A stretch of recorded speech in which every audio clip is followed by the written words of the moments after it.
Well, Matt, it's that time of the week again for the Talking Chelsea podcast. And you know what? As you could imagine, it's just been a whirlwind for Chelsea. We've had a first pre-season game. We've got some fossils of football being signed and a lot of questions being asked about it.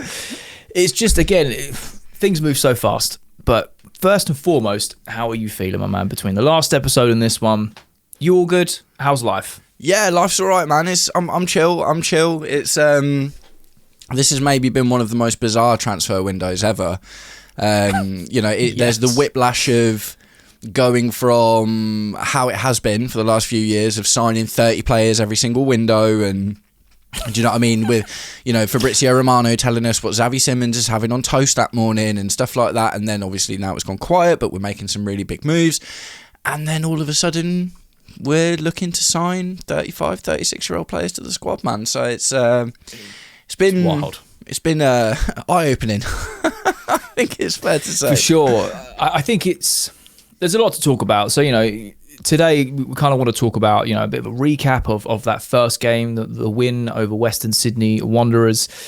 Because again, even within that, on the online space, there's just some, I don't know how I would describe it, but a lot of positives to take, a few negatives, but I try not to hyperanalyze the first game of pre-season, right? It is what it is. But again, it's just some interesting talking points. And then, of course, we've got the likes of Danny Welbeck and Jordan Henderson, the here we goes, they're signing for Chelsea.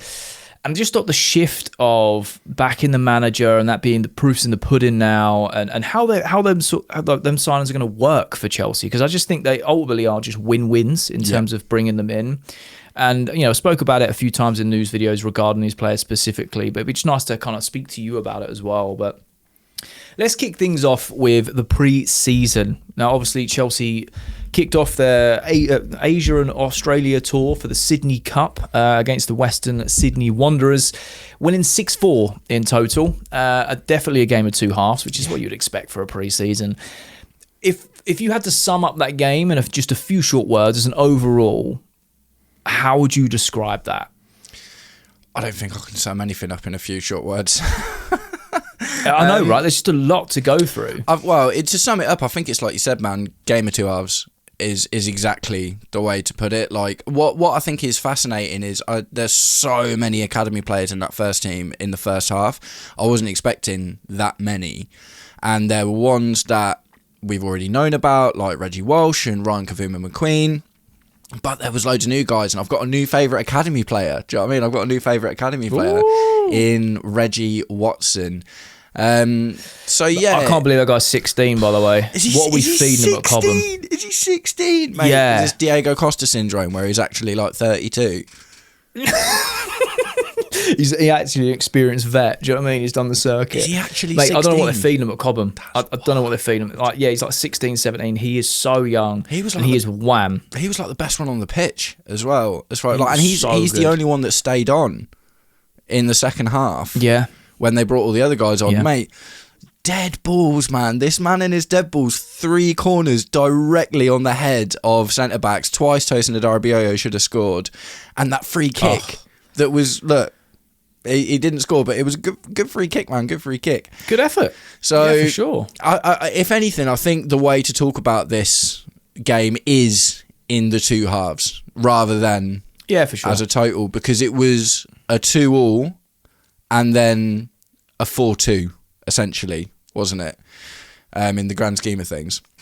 So yeah, let's just kick off with the youth, I think, man. Yeah, first half. Like I said, try not to hyperanalyze the first game of pre-season, because look, I've lived through pre-seasons where we've lost every single game and gone on to win the double. I've also seen pre-seasons where we've won every game and then gone on to finish 12th. So there's kind of nothing you can really take from pre-season, right? And look, some of the arguments I've seen online is, Australia, jet lag, it takes time. I understand jet lag, of course, but I don't think that's the case because of how different the second half was with the quality of players on. But one thing I really liked about Alonso is trusting the youth and giving these academy guys such a good run out. Dastan Sapayev has a very, very bright future. What a player he was. In that first half, he was a demon. Everything was going through him. And obviously you had Reggie Walsh and you had Watson as well. Now, of course, these weren't they weren't perfect players. No, you know, they're academy players that are definitely not first teamers, but you can see that there is a lot of talent, a lot of potential.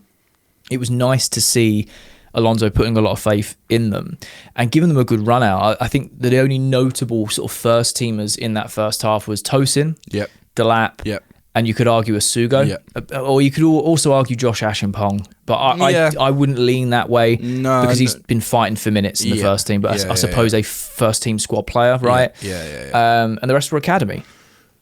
In my opinion, the first teamers that played were embarrassed by these academy players. Bar Asugo, I'd agree with you. Yeah, well, yeah, other than Asugo. But Asugo's also just come off the back of a surgery and a long injury, right? New. So he's basically new. Yeah, we didn't really see it. I think he played like 45 minutes last year. Do you know what I mean? He's basically a new signing, but he was very good. And I like Asugo. His ball carrying was great. Obviously, his defensive efforts and obviously scoring a great goal. Great team goal as well. Goal. Fantastic team goal. Loved it. And Sapayev involved in that as well. Yeah, he opened the scoring, and I tell you what, his finish was class. I know he's only 17. He can't officially play for Chelsea yet. He's not old enough in terms of professional matches, right? Yeah, he turns 18 very soon, though. I think it's in August. Yeah. The run, the strength, the finish. Do you know what I thought was interesting? He was playing because it was a 4-2-3-1, and he was actually playing on left wing, wasn't he? But that goal, it came through the middle, and he came through the middle as if he was playing as the number 9. Do you know what I mean? Because Liam Delap had dropped back a little bit. So I think he did a good job on the left, but I think that goal shows you that that's where he does his best work. Do you know what I mean? Through the middle. He was also not scared to take his man on time and time again. He's very direct, always looking to beat a man and try and create. And it was just something that I thought was very different with the Alonso setup. Is it wasn't a case of, right, go out wide, go to the chalk on the bylines, and then just pass backwards. It was, right, take your man on, cut inside. Take your man on, cut inside. Try and create space inside. Let's drive everything centrally. Let's punch the ball into that number 10 spot as much as we can. And just try and be a danger. And it's such a contrast, because you look at Liam Delap, 60 minutes he spent on that pitch. Elbowing players, kicking players. Hold-up was just not good at all. It was a pre-season friendly, and it felt like he turned up for the Royal Rumble in the WWE. I think I just don't understand the guy. With Liam Delap, man, like I said this in my video yesterday. For me, he was playing like a player who knows that he's going. Mate, he's a scaffolder wearing Timberlands. But the thing is, like, that is literally how he played. Everything that came out, like, over the last month was all saying Liam Delap wants to stay and fight for his place. Liam Delap wants to stay and fight for his place. And then all of the news, especially recently, has been like, we'll listen to offers for Omega and Delap. So Delap went into that game. I think he's definitely getting sold. Delap went into that game being like, I'm getting sold. So it was, it was a fitness exercise for him, more so than it was him being like, I'm going to show what I can do to really get into this team, because regardless of that attitude, and regardless of the time he's put in with Xabi Alonso already, because he's had more time than, obviously, because he didn't go to the World Cup or anything, it's been decided that he wants to be sold. So I wasn't surprised to see... Look, it was a similar performance to what we've seen from Liam Delap, but also I wasn't surprised to not see anything more from him, because it's like, he's just going to get sold, isn't he? And he knows that now. I get that, but like I said, I think he was embarrassed by academy players in that first half. And I think that's just the worrying thing of, like, whether you're getting sold or not, you're still a professional. Go out and do your job. He literally was just punching and kicking people, and I'm just like, dude, like, no wonder you're getting sold. This is the guy who wants to fight for his place. Alonso's had extended time with you, and he's decided, nah, we don't need this. And even after the game, Alonso come out and said, he did well, and he's fighting these centre backs. Like, I know, he's trying to protect him. I get it. Yeah, but what are we doing? Do you know what I mean? The other one was Tosin, and I know that people like to throw bricks at Tosin, right? But from taking off a hat that's objectively like, he needs to go, I don't think that will ever happen, because of the connections and the experience off the pitch, right? Regardless of whether we like it or not, he's staying at Chelsea, and I think he will be that backup centre back throughout the season, and he won't have massive parts to play on the pitch. I don't think maybe come off and do a job. He was awful. Yeah, he was really bad. He really was. He missed 2 sitters, and again, that's not his main aspect of his game. Obviously, is to be a defender. Yeah, but as a defender, passing it from the back, it was bad. Horrid. Terrible. Horrid, mate. And I understand calamity that he had box, like, Awful. what, Josh Ashimpong and everyone else was an academy lad around him. I get that. So you've got to really step up and be that sort of take him under the wing. But he crumbled. It was also Western Sydney Wanderers. Yeah, true. Because if you look at the first teams that came on, they made them look like Western Sydney Wanderers. And Tosin... Oh, mate, we started well for the first 10 minutes, and after that, we started falling apart, and they were really pressing high. And Alonso did say they were pressing high, we need to find solutions, I get it. But the academy lads did well. Yeah. Tosin, the first teamers, I don't think did, other than Asugo. Tosin was awful. Yeah, no, Tosin was really bad, man. I think the thing is, for me, Tosin is going to fall into the same kind of category as Jordan Henderson and Danny Welbeck, or maybe less so Welbeck, but I don't expect them to get much game time at all. Yeah, I think he's there for dressing room experience. Uncle Tosin, leading by example, vibes, and just coming off the bench. And do you know to shore what? Games up. Just to keep up numbers, because we can't sell all of our centre backs and replace them all in one window. You can't. Oh yeah, and look, he's probably going to have appearances this season where he does play well. Yeah, and we'll be grateful for that. But he can't be anywhere near that starting 11. The thing That's is, what I'm saying. And I know it's the first game, but ridiculous. I think the thing with Tosin is, like, one player we keep forgetting about is Fofana, who came on. Yeah, Fofana is going to be Tosin next season. Do you know what I mean? And Tosin is going to drop one back because Maxence Lacroix has come in, and because Xabi Alonso's probably going to give minutes to Achampong as well. So the thing is, Fofana is not... Well, he's going to struggle to dislodge Lacroix, right? It's going to be Lacroix, Colwell, you'd have thought. And then all of a sudden, your rotation becomes Fofana, Achampong. And then Tosin kind of sits in the third category behind that, really. And especially if we get Jacobo Ramon as well. Like, I don't know what's going on with that. So yeah, I think that's the thing in it. Like, Fofana's gonna, because he's probably not going to go anywhere because he's on a wedge. Do you know what I mean? And no one's going to come in and pay money for him. Pay their wages for him. He'll, and he looked all right when he came on, to be fair. But I think Fofana is much better than Tosin, even on a bad day. Fofana's still better than Tosin, isn't he? It's just strange. But I mean, focusing more on the good things. You know, I think that, like I said, Sapayev was great. Also, the left back, which I kept mispronouncing, and calling me out on it. He's the son of our last. What was his name? He was like a sporting director. Son of a sporting director we had from ages ago. But I feel like Michael is very raw. Yeah. Very, very raw, but you could see he's got the talent. Yeah. And there's a few moments, I think, when we conceded one of the goals, he was one that cleared it and it bounced off one of our players and fell to a forward or whatever. Like, deflection, man, like Savage, do you know what I mean? But overall, I think he did all right. I think he had a good game. Yeah, good. I'd much rather give him a shot than spend 40 mil on Pep Chivadia, for instance. That's fair. What were your thoughts on Sharman Lowe in goal? Not bad. Not amazing, not bad. Like, I still don't love this idea of having young goalkeepers as our third choice. Like, Slanina obviously failed his Strasbourg trial because Jorgensen's going there. And Sharman Lowe got called up. I think for a player that's barely played, I think he was okay. I don't think he's any better or worse than Philip Jorgensen, for instance. Yeah, it's quite a mixed reaction with Sharman Lowe. Some people are like, oh my God, he's conceded all these goals. And I'm like, yeah, he doesn't play a lot. And he's Robert Sanchez conceded the same amount. Do you know what I mean?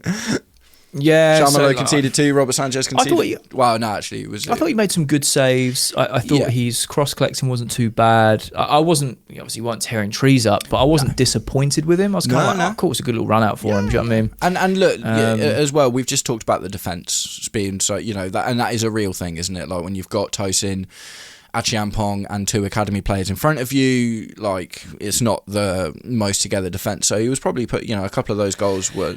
he couldn't also, as much as I'm a big fan of Achampong, I've got to highlight he was dreadful as well. Yeah, he caught lacking, caught sleeping, leaving his man. Like, he just didn't look like he wanted to be there. I'm not saying that that's the case, but that's how it come across, right? He just wasn't having a good game at all. He wasn't switched on. Yeah, between him and Tosin and that back line, mate, we looked half asleep. So I get it when people say about the jet lag side of things. You've got to acclimatise. However, my argument to that is in the second half, we brought on 10 players and they absolutely teared the pitch up and they didn't look jet lagged. No. And they've all been there the same amount of time. Yeah. So I'm kind of leaning on the whole, maybe it was just levels. And yes, we're getting back into the swing of things. And we played a couple behind closed doors. Yeah. Friendlies as well before this trip. So... I ain't buying that personally, as much as some people might want to lean on that. And that's fine. Like I said, it's the first game of pre-season. I wanted to start throwing bricks at people. No, it's just like a reaction to it, really. It's 100% a reasonable observation that Achiampong, unfortunately, was not at his best. But also, the caveat of that is, first televised game of pre-season, all right, if he plays in the next games and we see the same thing, then all right, let's have the conversation. Do you know what I mean? Yeah, he'll bounce back. He's a class player. I think he'll have a big part for our squad this season, for sure. I think it could go either way at the moment. Like, you know, a lot of people have been saying, which I don't agree with based on the performance from yesterday because it was the first performance pre-season, but I've seen a lot of people being like, he needs a loan. He needs a loan. I'm not going to lie to you. I would say he needs a loan. I was saying that before the window opened. I was like, get him a loan for the season. He needs a Levi Colwill style. You know, Colwill went to Brighton, became the Levi Colwill that we know and love right now, and then has come back into the squad. I personally feel like Josh Achiampong needs the same thing. Send him to Palace or Brighton or somewhere for a year. Let him fight to get in a squad that aren't competing for higher honours. So he's got a bit consistent more minutes, didn't he, in that Prem? Yeah. Same with Mamadou Sarr, in my opinion. Yeah, I think they both need a loan to an English club for a season, is he in the pre-season squad? I didn't see him, or I can't remember seeing him, but he's also tipped for an English club loan this year. So I don't know. Obviously, Jorgensen was ripped away from the camp because he's going to Strasbourg. Time recording that hasn't been confirmed. It's but a loan. It's now though. I did see that. Yeah. I did my, Oh, is it a loan? Yeah, it's a loan. Okay, cool. I thought it was permanent. I was kind of like, well, that's a bit of money annoying. Going from left hand to right hand there, rather than. Yeah. No, it's a bit annoying because like, that's one of the 6 international loans. That's 2 of the 6 international loans that we've got gone already now, and one of them wicked Jesse Could be Derry, a Jordi Petrovic situation though.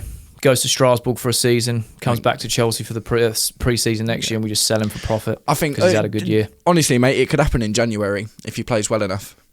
Yeah, I suppose. Because initially, Jorgensen didn't want to go to Strasbourg. It was like a last option for him, but he's obviously ended up going. I assume because he only played 9 games last season. Look, he was saying in December he wanted out. Yeah. And Chelsea were happy to let him go, but they just didn't have his replacement in December. Yeah. And there's not going into the winter window. There's not much in the way of suitors either for Jorgensen at the moment. So yeah, I'm hoping that he kind of goes to Strasbourg, gets a load of game time. I think it makes a lot of sense.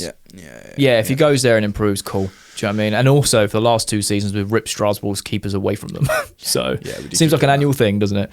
Took Petrovic away, now we took Penders away, and it's like, I'll have Jorgensen for a year. But we also keep giving them their goalkeepers, so it's they're just kind of borrowing them. Do you know what I mean? You can have him for a year or whatever. But that was quite interesting. In the middle of the live stream and doing the watch long, and it was like all these breaking news of like, he's left and he's gone back to England, and this is happening now. I was like, okay, cool. In the middle of a game, seems a bit strange, but all right, fair enough. Maybe they've got other plans at Strasbourg. We just need them ASAP Rocky. Who really knows? But moving on to the second half. Well, I want to move a little bit forward because we've only really talked about the defenders and the goalkeeping situation. But, of course. Do you know what I mean? Like makes the kids, more sense. Man. So Reggie Walsh, I think, is an interesting case study. Player. Tekker's ability, reactions, really, really good. Got flattened every single time, which is annoying. Do you know what I mean? Yeah, it's a shame. Physicality is definitely an issue. Yeah, 100%. Like on the floor, like it was like he's got the ball, and unless he got it out of his feet instantly, he ended up on the floor. And sometimes even after he'd got the ball out of his feet, he ended up on the floor. So that one feels to me again like I think he needs to go and get a loan somewhere, man, because he needs to go and get used to the rough and tumble a little bit. Do you know what I mean? And kind of work. Yeah, for sure. I mean, he's still incredibly young. He's got. Well, I totally agree. The technical ability, phenomenal. Like he looked like I love how quickly he was looking to make. As soon as he got the ball, he was always looking to instantly move it forward, push forward, get it on. Like I love that. I think he looks like he's going to turn into a great player.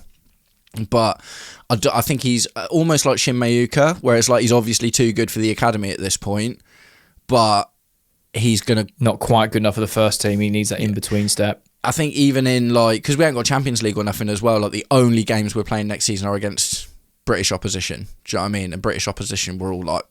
Even if it's like League One in the League Cup, or if it's Championship clubs in the FA Cup or whatever, do you know what I mean? Like you're just going to get bodied all the time. He's just going to get bodied all the time. So I think let's send him to go and get bodied for an entire season, like in the Championship, or even like, you know, what would be phenomenal would be like Coventry. Get him over to Cov. Could you imagine? Reggie Walsh at Coventry would be Sick, Lampard's like sort of under his wing as well. Because one thing that really impressed me about Reggie Walsh is a lot of things that you said there, but his ball carrying ability, so good. Unreal. Just carrying the ball forward and just getting into space and attacking the space. Yeah, he was unreal. Really Cooking. gifted. I thought Kavuma McQueen had a bit of a quiet game as well, actually, like a couple of good moments and stuff, but he's sort of struggled. Yeah, I thought he was a bit hit and miss, and again, to be expected, but yeah, he had some good moments and then he had some quiet spells. I think it's interesting though, because when you compare, like we're just talking about Reggie Walsh and Kavuma McQueen, like struggling maybe to get into the game a little bit, and then it's easy to be like, oh, yeah, academy players and stuff, but bro, like a 16-year-old Reggie Watson and a 17-year-old Dastan Satpayev, just kind of, mate, they were levels. Reggie Watson owned that game, man. He owned it. Do you know what I mean? It's like he struggled a little bit more actually when the rest of the first team came on. He definitely didn't seem to make as big an impact, but Reggie Watson is the profile of the kind of player that Xabi Alonso wants in that position. He is a strong deep line 100%. midfielder with a good dead ball. I can't believe he's 16. That's so wild. It's crazy. I'll double check, but I'm pretty sure he's 16, mate. Because I remember it going on X yesterday, and people were like, "What are we feeding people at Cobham?" Because I'd never looked like that at 16. I mean, do you know what I mean? I don't look like that fully grown. Super hench, haven't they? Everyone's got super hench. Like Reggie Watson was like a stick insect last season, and he's even looking like he's got that bit more about him now. But yeah, I think it's interesting that, you know, despite being like, you know, academy players and whatever, we've got young players like Satpayev and Reggie Watson who actually really did impose themselves really well on the game. Do you know when he was born? No. I'm just 26th of January 2010. So he's 16 and a half. He was 2 years old when we won the Champions League. 16 and a half. He looks like he's built like a shed. Do you know what I mean? He is wham. Yeah, he is wham. He is wham. Unreal. 16. But yeah, he had such a good game. And I thought him and Asugo complemented each other very, very well in that first half. Well, this is Asugo. The thing. Asugo is the Caicedo type player, right? Who's a bit more energy, a bit more running around, and Reggie Watson was very much like he didn't move as much and he was kind of spraying the ball around and stuff. That is what we want for Caicedo's partner, because Dario Essigo essentially is the rotational option for Caicedo. They're quite similar players, and you know, obviously they've got differences and stuff, but we know also Caicedo can get involved in a little bit of attacking play, as Essigo did as well, and it's easier for players like that to do that when you've got a Granit Xhaka or a Reggie Watson, or hopefully for me an Adam Wharton in that position, because that's what I got from Reggie Watson. I'm looking at Reggie Watson and I'm like, you're just like a B version of Adam Wharton right now. That's the sort of player that I think we want in that position. So, don't know. Yeah, 100%. Don't know. Interesting. I think we need it. 100%. But yeah, I mean, Sapayev doing well. I mean, speaking about most of the sort of midfielders and forwards, I think Asugo did well. Obviously gets that goal, very well worked team goal. Yeah, really very good. Silky one touch passing to finish that off. And great. Look, of course we conceded a few goals. I think that Western Sydney did all right. Yeah. You know, and they, again, it's subjective, right? So they're playing against the academy with a sprinkle of first teamers or squad players in their backyard. So yeah, of course it's going to be going to be a bit different. I mean, look, the comparison is that they actually beat Arsenal and they beat United on their pre-season. So just saying. Love that. Yeah, last few years. Yeah, okay. 1-0 and 2-0 as well. These teams, United and Arsenal, didn't even score against Western Sydney. But hey, that's a different conversation for a different time. Second half. I think the first half, I think it was literally Alonso. What I like about it is he's trusting the youth and he's also analysing the whole squad, not just the 11, not just the bench. Yeah. But who else have we got coming through and how are they going to fit into this sort of system? And you could see, even with the academy guys, that they were rusty and obviously maybe not played together that much in that sort of environment, that setting, as an 11, right? But you could see how Alonso was trying to set things out. Still structured at the back, still passing out from the back. Tosin, I think the reason why he was caught out so much is he was the one punching the balls through the line in the defence. He's not that player, right? He just isn't. And even in the midfield, quite structured. But then as soon as we were on that half turn in the middle of the park, it opened up in terms of, right, now it's just chaos. Yeah. You've got wingers coming into centrals, you've got central areas going out wide, everyone's crossing over, the midfield, the wing backs were coming up. Like, it was just creating chaos for the defenders of the opposition. Yeah, man. And that's where we started to see what Alonso's trying to build. And I was just like, I like this. This is just exciting football. It's interesting, where actually. You've got a balance. I definitely feel like I saw more of what Alonso's trying to build in the first half, and the second half was more about the players' quality. 100%. I think we still saw elements of it in the second half, because I think the players' quality was good enough to pull it off. Yeah. Like better. Yeah. But yeah, I think the structure was more evident in the first half, because I think the players were like, right, this is what we're meant to be doing, and these like sort of quick passing and the little, triangles. But it was just nice to not see that boring horseshoe football around the edge of the box. Yeah. Horseshoe football, mate. So, all right, we're out on the right hand side, and you can take on a man if you want. Now, I'm just going to put my foot on the ball, wait for everyone to get back in the box, and then we're just going to pass it around. It was very much get the ball, beat your man, cut inside, create something, 100%. Play the man on if you can. Take a shot on as well. It doesn't matter if you're at the edge of the box or 6-yard box. Take the shot if it's available. More bravery, man. More bravery. Really like yeah, a lot more bravery, a lot more fluidity as well. So I really like that. Yeah. Obviously, second half was a completely different ball game. Yeah. And I mean, you make 10 substitutes. 60th minute. What do you think? I just think it's just wild. I know it's pre-season, but it's still wild seeing that many subs waiting to come on. Yeah. You just see this long line of like a squad, and they're all coming on now, and you're like, what's going on? Could you imagine that in the Premier League? It was interesting. There was a couple of interesting shouts as well, like Anselmino at left back. Do you know what I mean? I was like, I thought he did all right. He did all right. He had a half decent game. Yeah, no, he did. He wasn't too bad at all. I think he is a good player. This is the thing. It's just the injuries, man. It's just the injuries. Yeah. But for me, it was like, I feel like when the guys came on, all of a sudden it was just like, so we even take a look at João Pedro's goals. They weren't all the product of team play. No. Do you know what I mean? It was very much just like, a ball bounces off someone, lands at João Pedro's feet. He remains super calm, slots it in. Do you know what I mean? And the third goal, from the corner, like bounced off Fofana. That was a product of João Pedro just kind of standing there and being like, "Oh, I've got the ball. Let's be calm, instinctive, clinical." Yeah. I think Jamie Gittins' goal was great though, actually. I think, look, do you know what? Jamie Gittins really surprised me. Really. That was the first time he'd kicked balls since the West Ham game in January. And I didn't realise it'd been that long. Yeah, it's been a bit. That long, right? It's been a minute. So, seeing him come on the first touches, oh my God. Yeah. Oh my God. That guy. I think... Unbelievable. It's a bit disingenuous of Jamie Gittins because he seemed to suffer under Maresca, but even under Rosinha before he got injured, he'd started looking better in a couple of games. Yeah. And it seemed like Rosinha was kind of, because he was putting him on right wing, and instead of asking him to stick to the byline all the time, he was getting him to cut in. And all of a sudden he was in front of goal all the time, and it was like, and then he got injured for the rest of the season. So I think there's a bit of revisionism when we talk about Jamie Gittins. And it was mostly under Maresca that he was bad. Yeah, I get that, but I think it's either we forgot, and also he had a lot of injuries, but you look at the Ajax game, he was phenomenal. Yeah. But so long ago, right? Yeah. You have to go back and watch it and you go, you can see elements of it. I think it was just a breath of fresh air because we were kind of reminded like, we've got a player on our hands. If we can continue to do this, especially after him coming out in the interview saying we want everything. Prem, FA Cup, anything. We're coming for. We're on smoke this season. Yeah. To then go put in a performance like that. He's also scored 3 goals in 3 games. Yeah.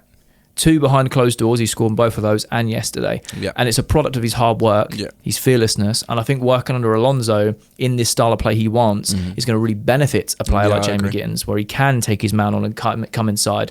The one criticism I had, which is a minor criticism, is shoot more, bro. Yeah. Because there was a few opportunities where he did all the hard work and then he was like, maybe it was kind of what's left in from Maresca from him. Yeah. Being like, I need to make the pass now. There's no pass, there's no pass. When it's realistically... Take the shot. Yeah. You've done all the hard work. Take the shot. Yeah. But his first touch was phenomenal. His off the ball runs were great. The way he was linking up the play, I was just genuinely surprised with that Gittins performance. I wasn't know what to expect. He only did and when they were saying once. Hasn't played since Jan.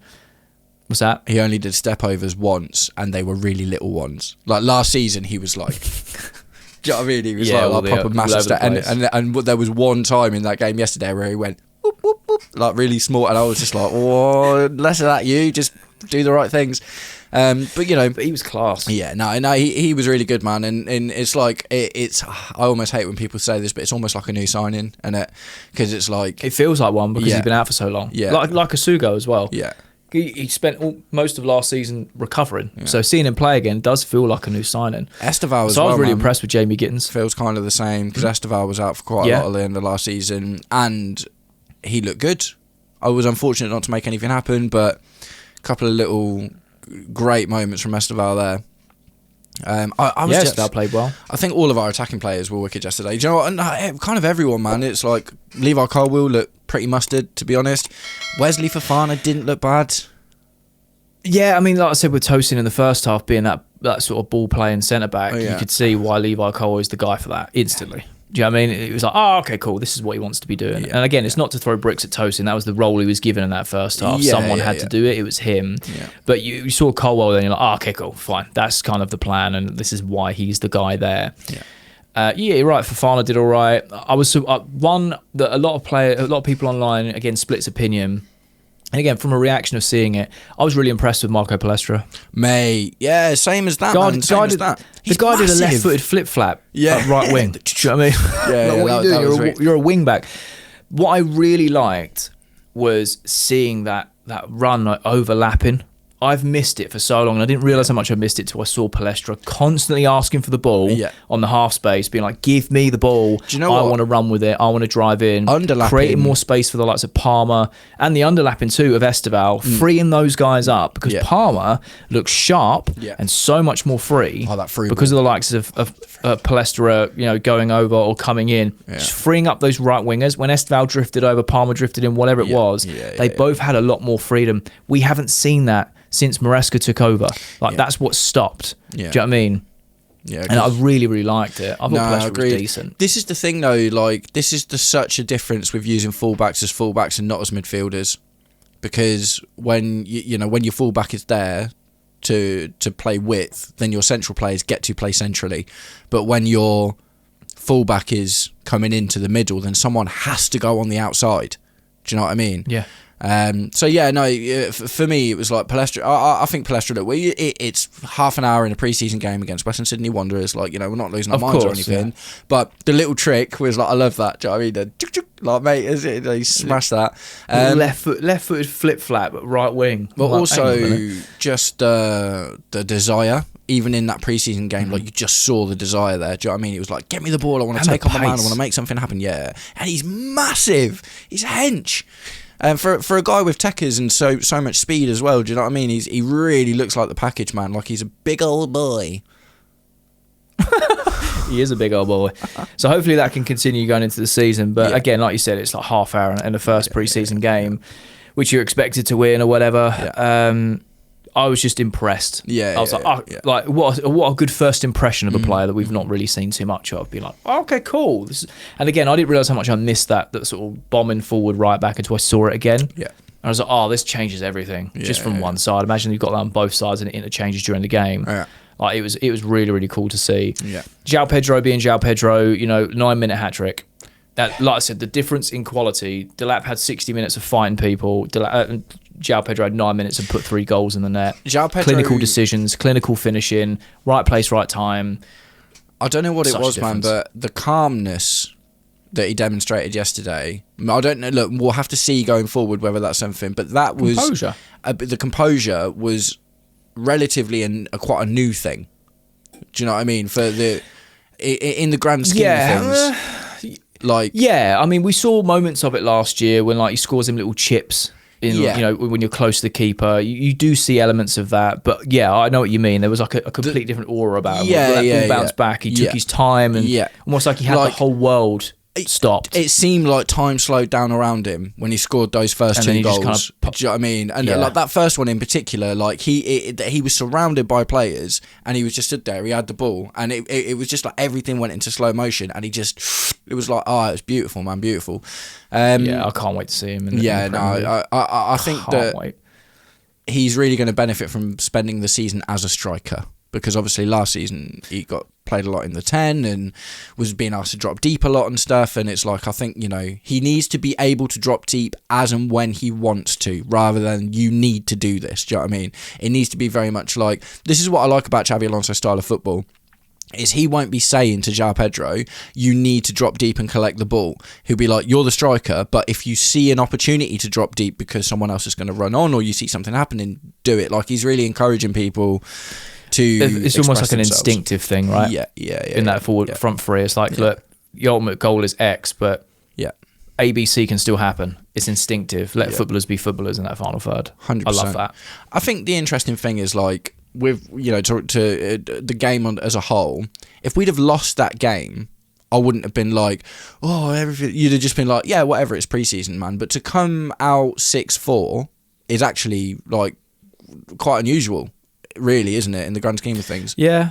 I mean, that's what I say with pre-seasons. I don't think the results ever matter. And this is why, like, you know, some people really kicking off, oh, you've conceded 4 against this Australian team. It's like, yeah, who cares? It's pre-season. You had Sharma conceded a couple. Sanchez conceded a couple. We did have some errors. We weren't perfect, obviously. We conceded 4 goals. But that's... You know, Esteval, defensive pass back that was just awful when we concede from. That's not going to typically happen time and time again. But that's what we the were game rusty is for, isn't it? That's the thing. Exactly. It's to iron those sorts of things out. Because there's no jeopardy. So, there's no jeopardy. So the players aren't screwing that they've conceded. Do you know what I mean? They're obviously a bit annoyed or whatever, but what that moment is for, it's not about the scoreline, it's about the situation that led to the goal. And that's kind of it, isn't it? It's like, right, you made this mistake, you made this mistake, you made this mistake, but you did it with no jeopardy and it didn't cost us anything, so now we can address that before we move into the next one and not have to have the pressure of, we need to win this next game and we need to fix that, otherwise we're going to lose and we're going to drop points or whatever. Yeah, I can't make this mistake again because I'm going to let my teammates down when there's points on the line or knockout on the line. 100%.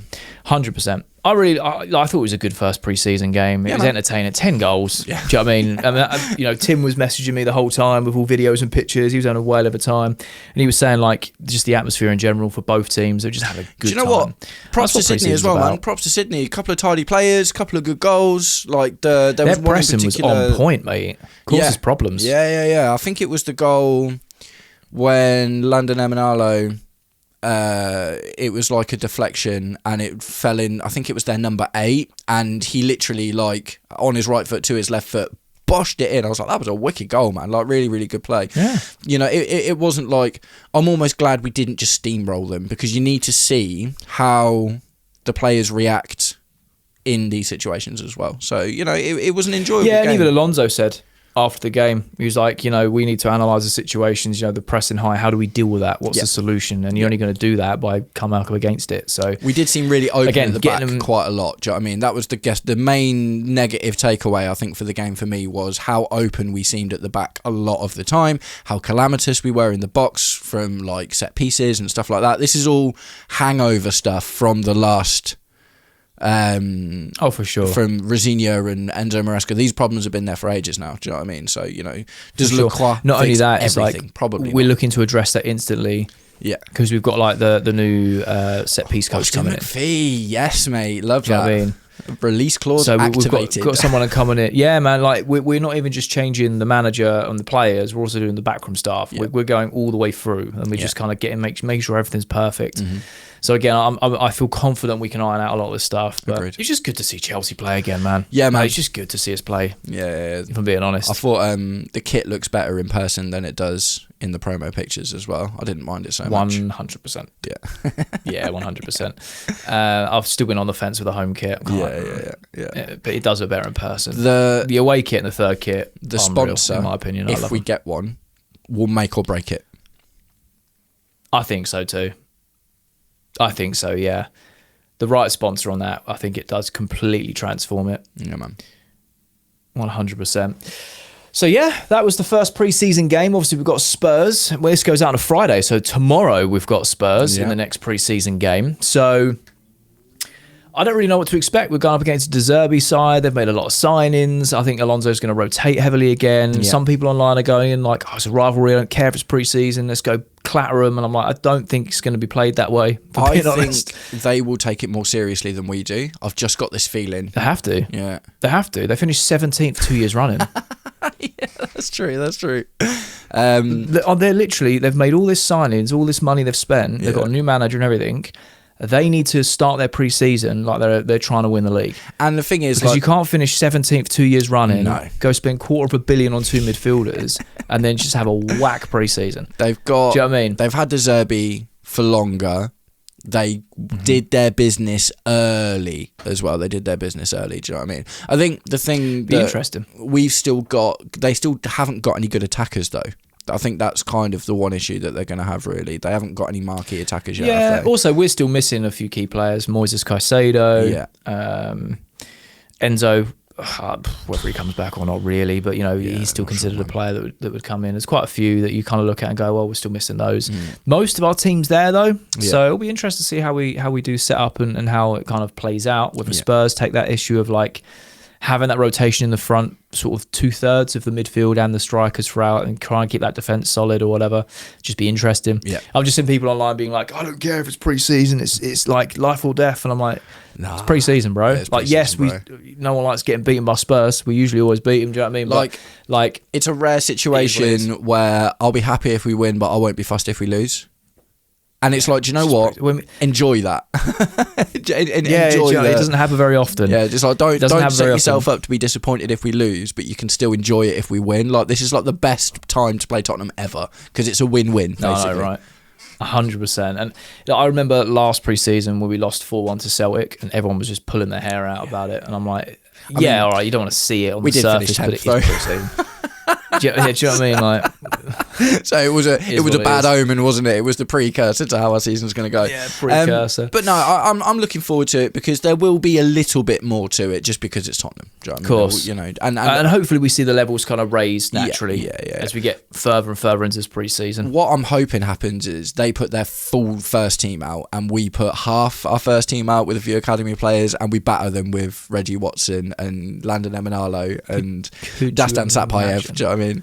That'd be well funny. Unreal. That'd be so funny. Be class. Yeah. Yeah, it'll be interesting to see how Alonso does, whether he still keeps the youth and does that, or if he has a bit more of a mixture now, or more first teamers and then still some of the academy players that played well or whatever. I think we'll be interested to see how he kind of splits it up. Starts. I think maybe no, we haven't got any right backs actually, have we? So the right back will be an academy player. Yeah, unless we go with Palestra. Oh yeah, of course, Palestra. Yeah, no, to be fair, so I think it'll be like half and half. Do you know what I mean? I think it will be mostly first teamers sprinkled with academy players. Be interesting. But let us know your thoughts and opinions down below regarding the match tomorrow against Spurs, how you think that's going to play out and how you think Alonso's going to kind of approach it, and Spurs as well with De Zerbi. And also, your overall thoughts and feelings of pre-season so far with that first game underway and the first half, second half and things like that. It'd be very interesting just to kind of gauge people's thoughts in more of a longer conversational piece. Like I said, from the videos I've done about it, it seems to be split down the middle. People are genuinely embarrassed we conceded 4 goals. And I'm like, you're really missing the point here. Yeah, no, some people are like, it is what it is. It's pre-season. I think it's more about, fitness and systems and experiments. Discovery. And, discovery, and also just entertaining the fans that are there. Now, moving on to the transfer section and more the conversation behind this, we have recently signed 2 older players, in Danny Welbeck and Jordan Henderson, which is a bit of a pivot. Well, I say bit, that's a bit of an under exaggeration. A huge change in Blue Coat's sort of dynamics in terms of not going for kids that aren't even old enough to play yet, and we see them in 4 years' time, to veterans of the game, experienced players, experienced winners, leaders as well. Like I said, in Jordan Henderson and Danny Welbeck. I'm going to be honest, I think both of these moves were a bit left field when they first got announced, but I was kind of like, instantly, I was like, I like these moves. These actually make a lot of sense. How are your overall thoughts on it, Matt? Just an overview of being linked and signing these 2 older players for a Xabi Alonso squad. Yeah, I'm here for it, man. And for the most part, it's because it's undeniable evidence that Xabi Alonso's being backed. Undeniable. Oh, yes. If we'd have gone into this season with Liam Rosenior, we ain't signing Danny Welbeck and Jordan Henderson, and we're not looking at Granit Xhaka, and we're not looking at John Stones. Do you know what I mean? It's just not happening. So I think before, and we'll get into it, but I think before you pull them apart and look at anything else, it's undeniable evidence that Xabi Alonso is being given what he thinks he needs to build the squad. And that's the other really important thing as well. Like, a lot of people are like, Jordan Henderson in particular. I think most people are pretty happy with Danny Welbeck, but a lot of people are not happy about Jordan Henderson. And it's not just about what you can do on the pitch, it's about the squad, and the squad is full of tangible footballing ability and intangible on and off the pitch personality stuff that we need some adults in the room. Do you know what I mean? We evidently need some adults in the room. 100%. And there's a since the speculation and obviously now the signing of Jordan Henderson, there's a recent England interview going viral on X. If you haven't seen it, I recommend you go watch it. So this England camp of the World Cup, and it's with Jude Bellingham and Morgan Rogers. And the interviewer, I can't remember his name, unfortunately, he basically said, yo, what's going on with Jordan Henderson coming to camp, bro? Like, everyone's asking why. You know, he's obviously older, he's experienced. And you want to listen to their answers. They were like, the best guy. Number one, needs to be here, 100%. And they went on to say that if you asked every England player, the top 5 players that need to be at camp, they both said that Jordan Henderson would be in everyone's top 5. Like, it has to be there. Yeah. And they went on to say, like, the togetherness, he brings people together, he resolves issues for people, he makes everyone laugh. He's obviously a good player. He's experienced. And he was saying that even sometimes the staff go to Jordan and say, hey, we've got these issues. Would you mind sorting it out? Because when it comes from him, there's no ego.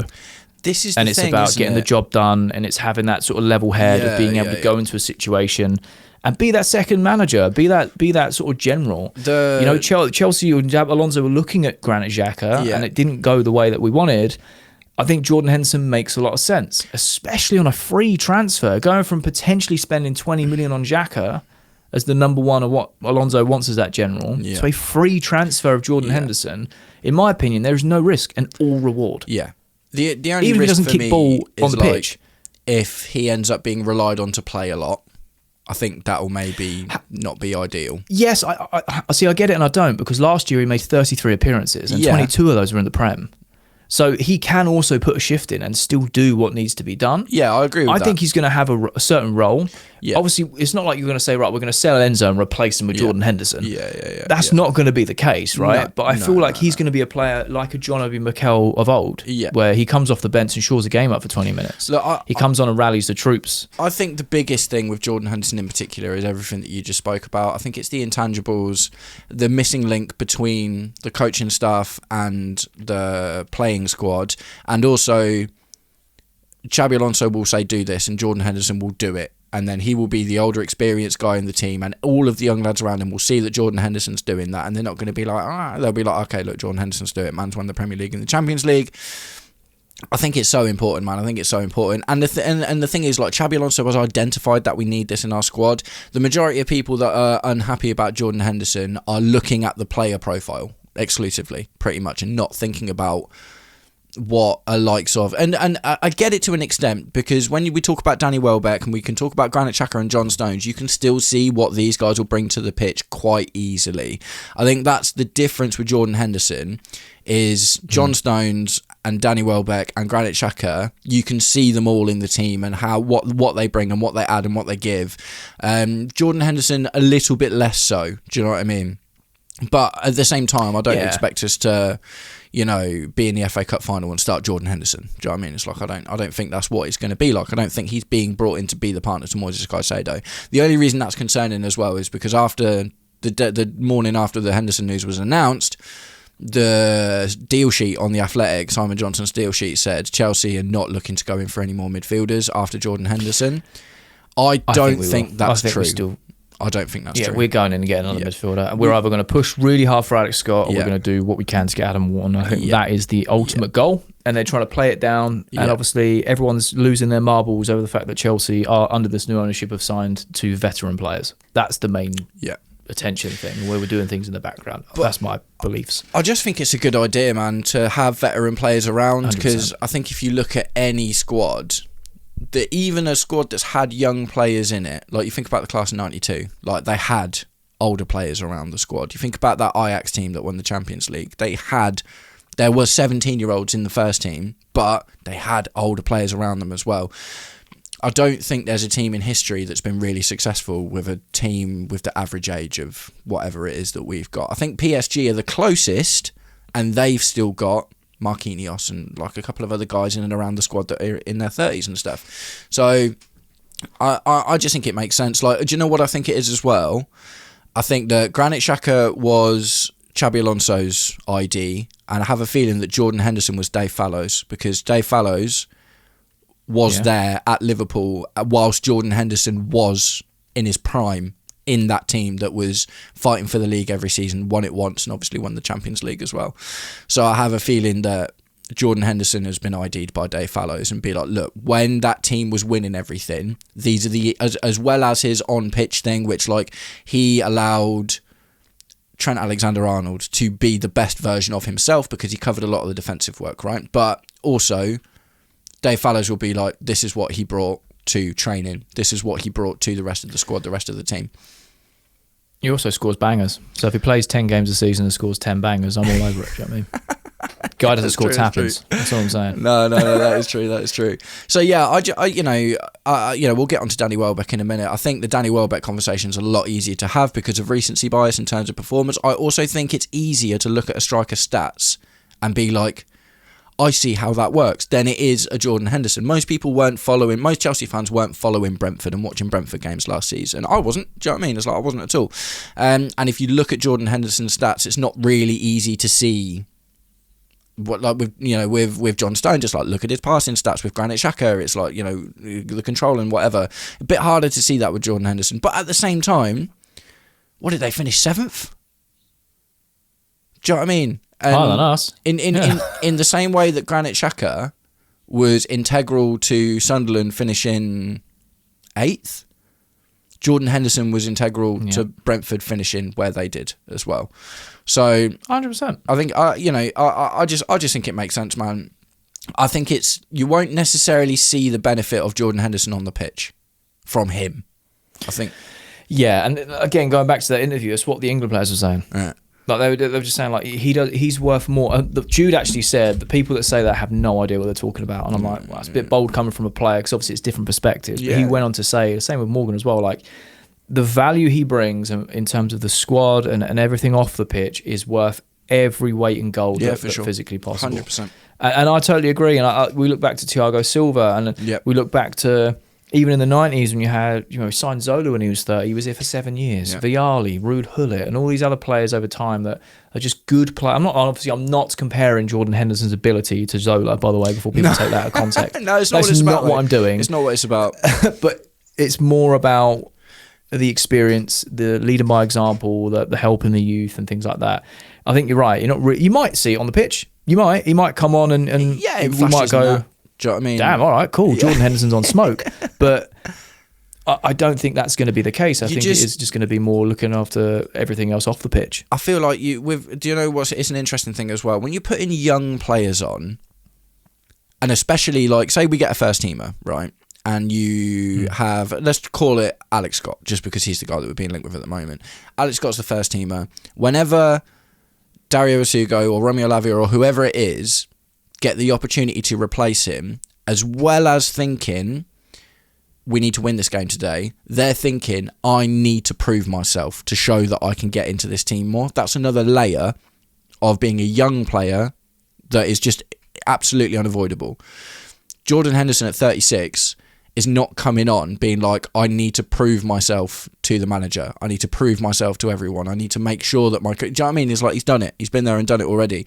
So the only thing that's running through his head is the game, the instruction, the tactics, and that will allow him to be calmer in possession and kind of like how João Pedro was with those goals and stuff. Do you know what I mean? Where, do you know what I mean? He didn't get caught up in I really need these goals because I need to prove myself. Do you know what I mean? João Pedro was just stood there in front of the goal and he was like, bush. I feel sort of the same thing from a Jordan Henderson and a Danny Welbeck as well. Like, these guys are not coming here to prove themselves or to up their value or to, there's so much extra stuff that comes with being a young player that makes it difficult that these guys are just not going to have at all.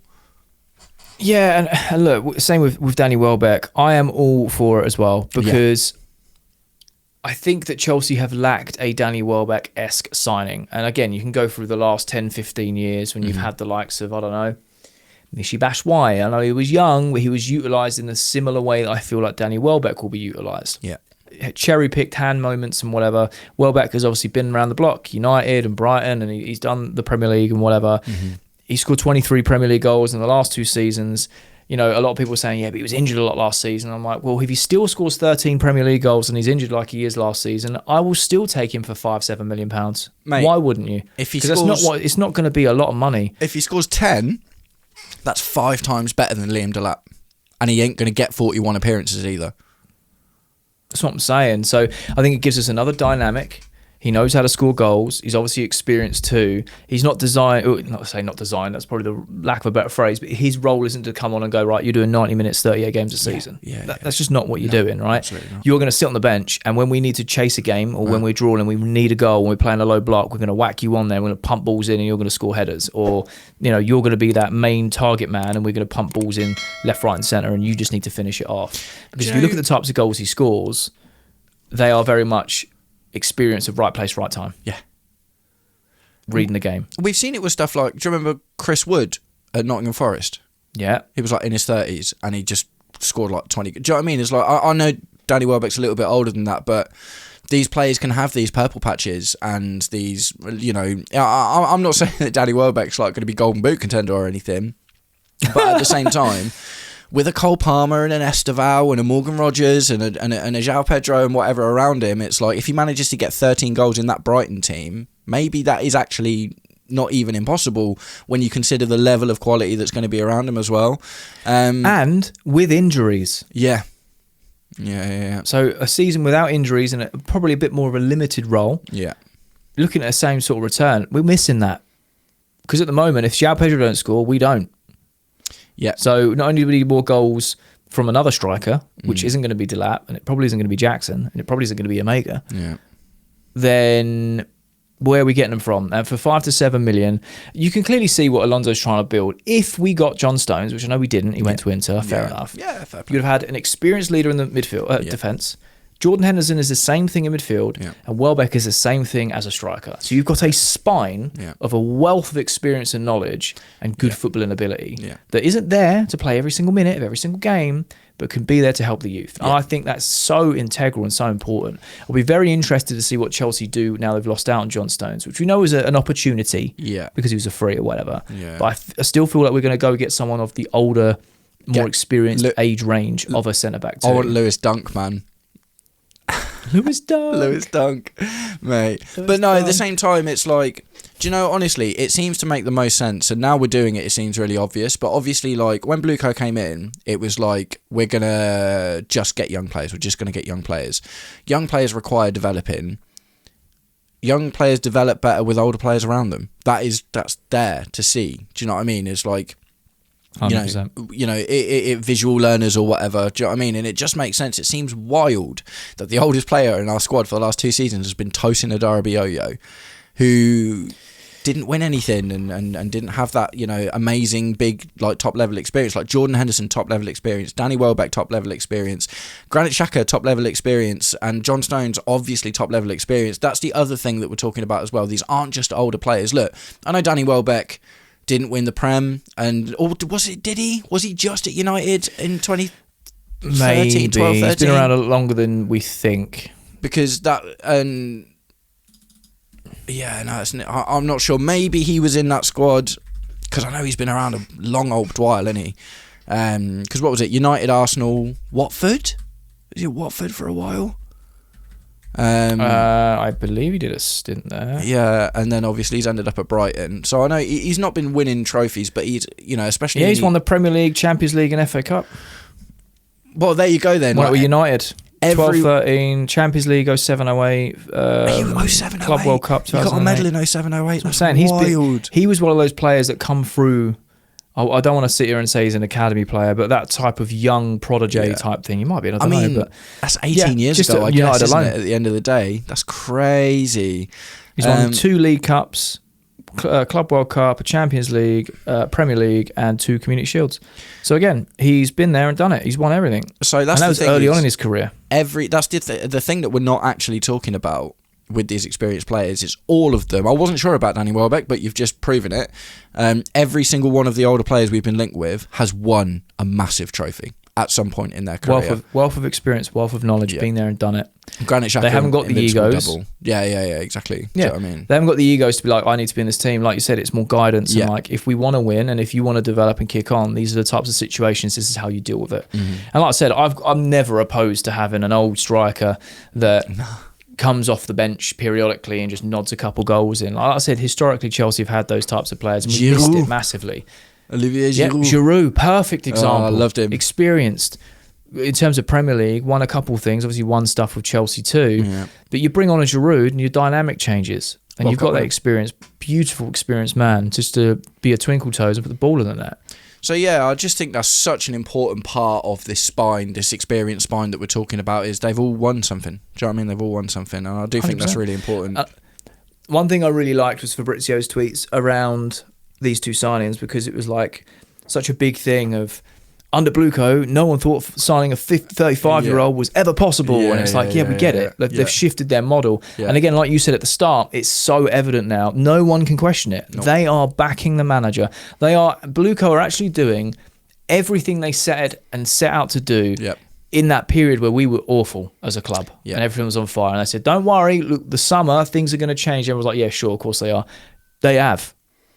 New manager, absolutely, getting deals done, the right profiles, the right signings, experience. Like even having, I mean, there must be Win Stanley and Stewart must be rocking in a corner somewhere, going, "Oh, the average age has gone up now because we've got some older players." No, we have to have the youngest team ever assembled. Players need to be playing football in their cots, and it's going to go up, obviously. But the annoying thing? It's kind of like what I was saying, though, man. It's like, this actually furthers the youth project. This actually enhances the youth first model, because you put experienced professionals there that have won stuff and help implement mentality into these guys.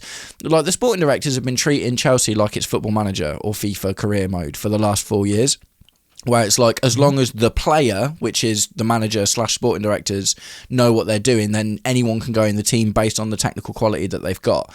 But they've just completely ignored the intangibles for the last few years, man. And it's like I think it's Xabi Alonso and Dave Fallows, and you're even seeing it with the team, because like Bernardo Cueva, he's gone. Do you know what I mean? We've brought in Austin McPhee as well. There's another guy that's just been. I think he's still staying there as well. I think he's staying. He's a different role now. Not. I don't. Oh, I was about to say, I don't think we've sacked him. No, but he's not. No. He's been shifted out.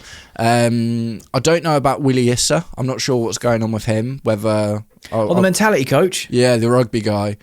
The mentality coach, that'd be interesting. I'd be interested to see if Xabi Alonso thinks that we still need him or not. No. Alonso will be like, we don't need you here to sit here and like G people up over making a good cup of coffee. Go away. Yeah. Do you know what I mean? Oh, you did your shoelaces today. Well done. We don't need that. I haven't heard anything about it yet. No shade at Willie Issa, because I think he has had an impact with some of the players. I think when you've got some of the likes of Alonso, I think we needed him under the way the model was, right? Like, without those experienced players around, and without a manager in the room who'd actually been there and done it. Then you needed a Willie Issa to try and generate something in terms of confidence. Do you know what I mean? But yeah, I just don't think we need all of that now. And I think you get that from a manager that's won something and had a phenomenal playing career. I think you get that from a Jordan Henderson and a Danny Welbeck, who have won some of the highest honours in football and are at the end of their careers. So, and this is the other thing as well, they'll be non-threatening to the young players. And they'll understand their role. Yeah. They won't be kicking off because they're not getting game time. They understand their role and why they've been brought in. So could our striker... And that's also massive. ...trio now be João Pedro, Danny Welbeck and Sapaev? I said this in a video this week. I said that is how I would sort the striker situation. Sell Delap, sell Jackson, sell or loan Guiu, sell loan Omega. And then, Sapaev, Danny Welbeck and João Pedro as your main three. However... Sapaev with the age thing, it might be very touch and go whether he can register for Prem or whatever. He'll be able to. I think I'll check this out. He turns 18 in August, before the first game of the season, I think. Oh, okay, cool. Well, if that's the case, then yeah, that's what I would go for. And again, maybe it's a knee-jerk reaction from the first Premier League, first pre-season game that I've seen of Sapayev. It might change, but realistically, I think you've got a complete forward for the now, an experienced one for the now to help, and one for the future. Yeah.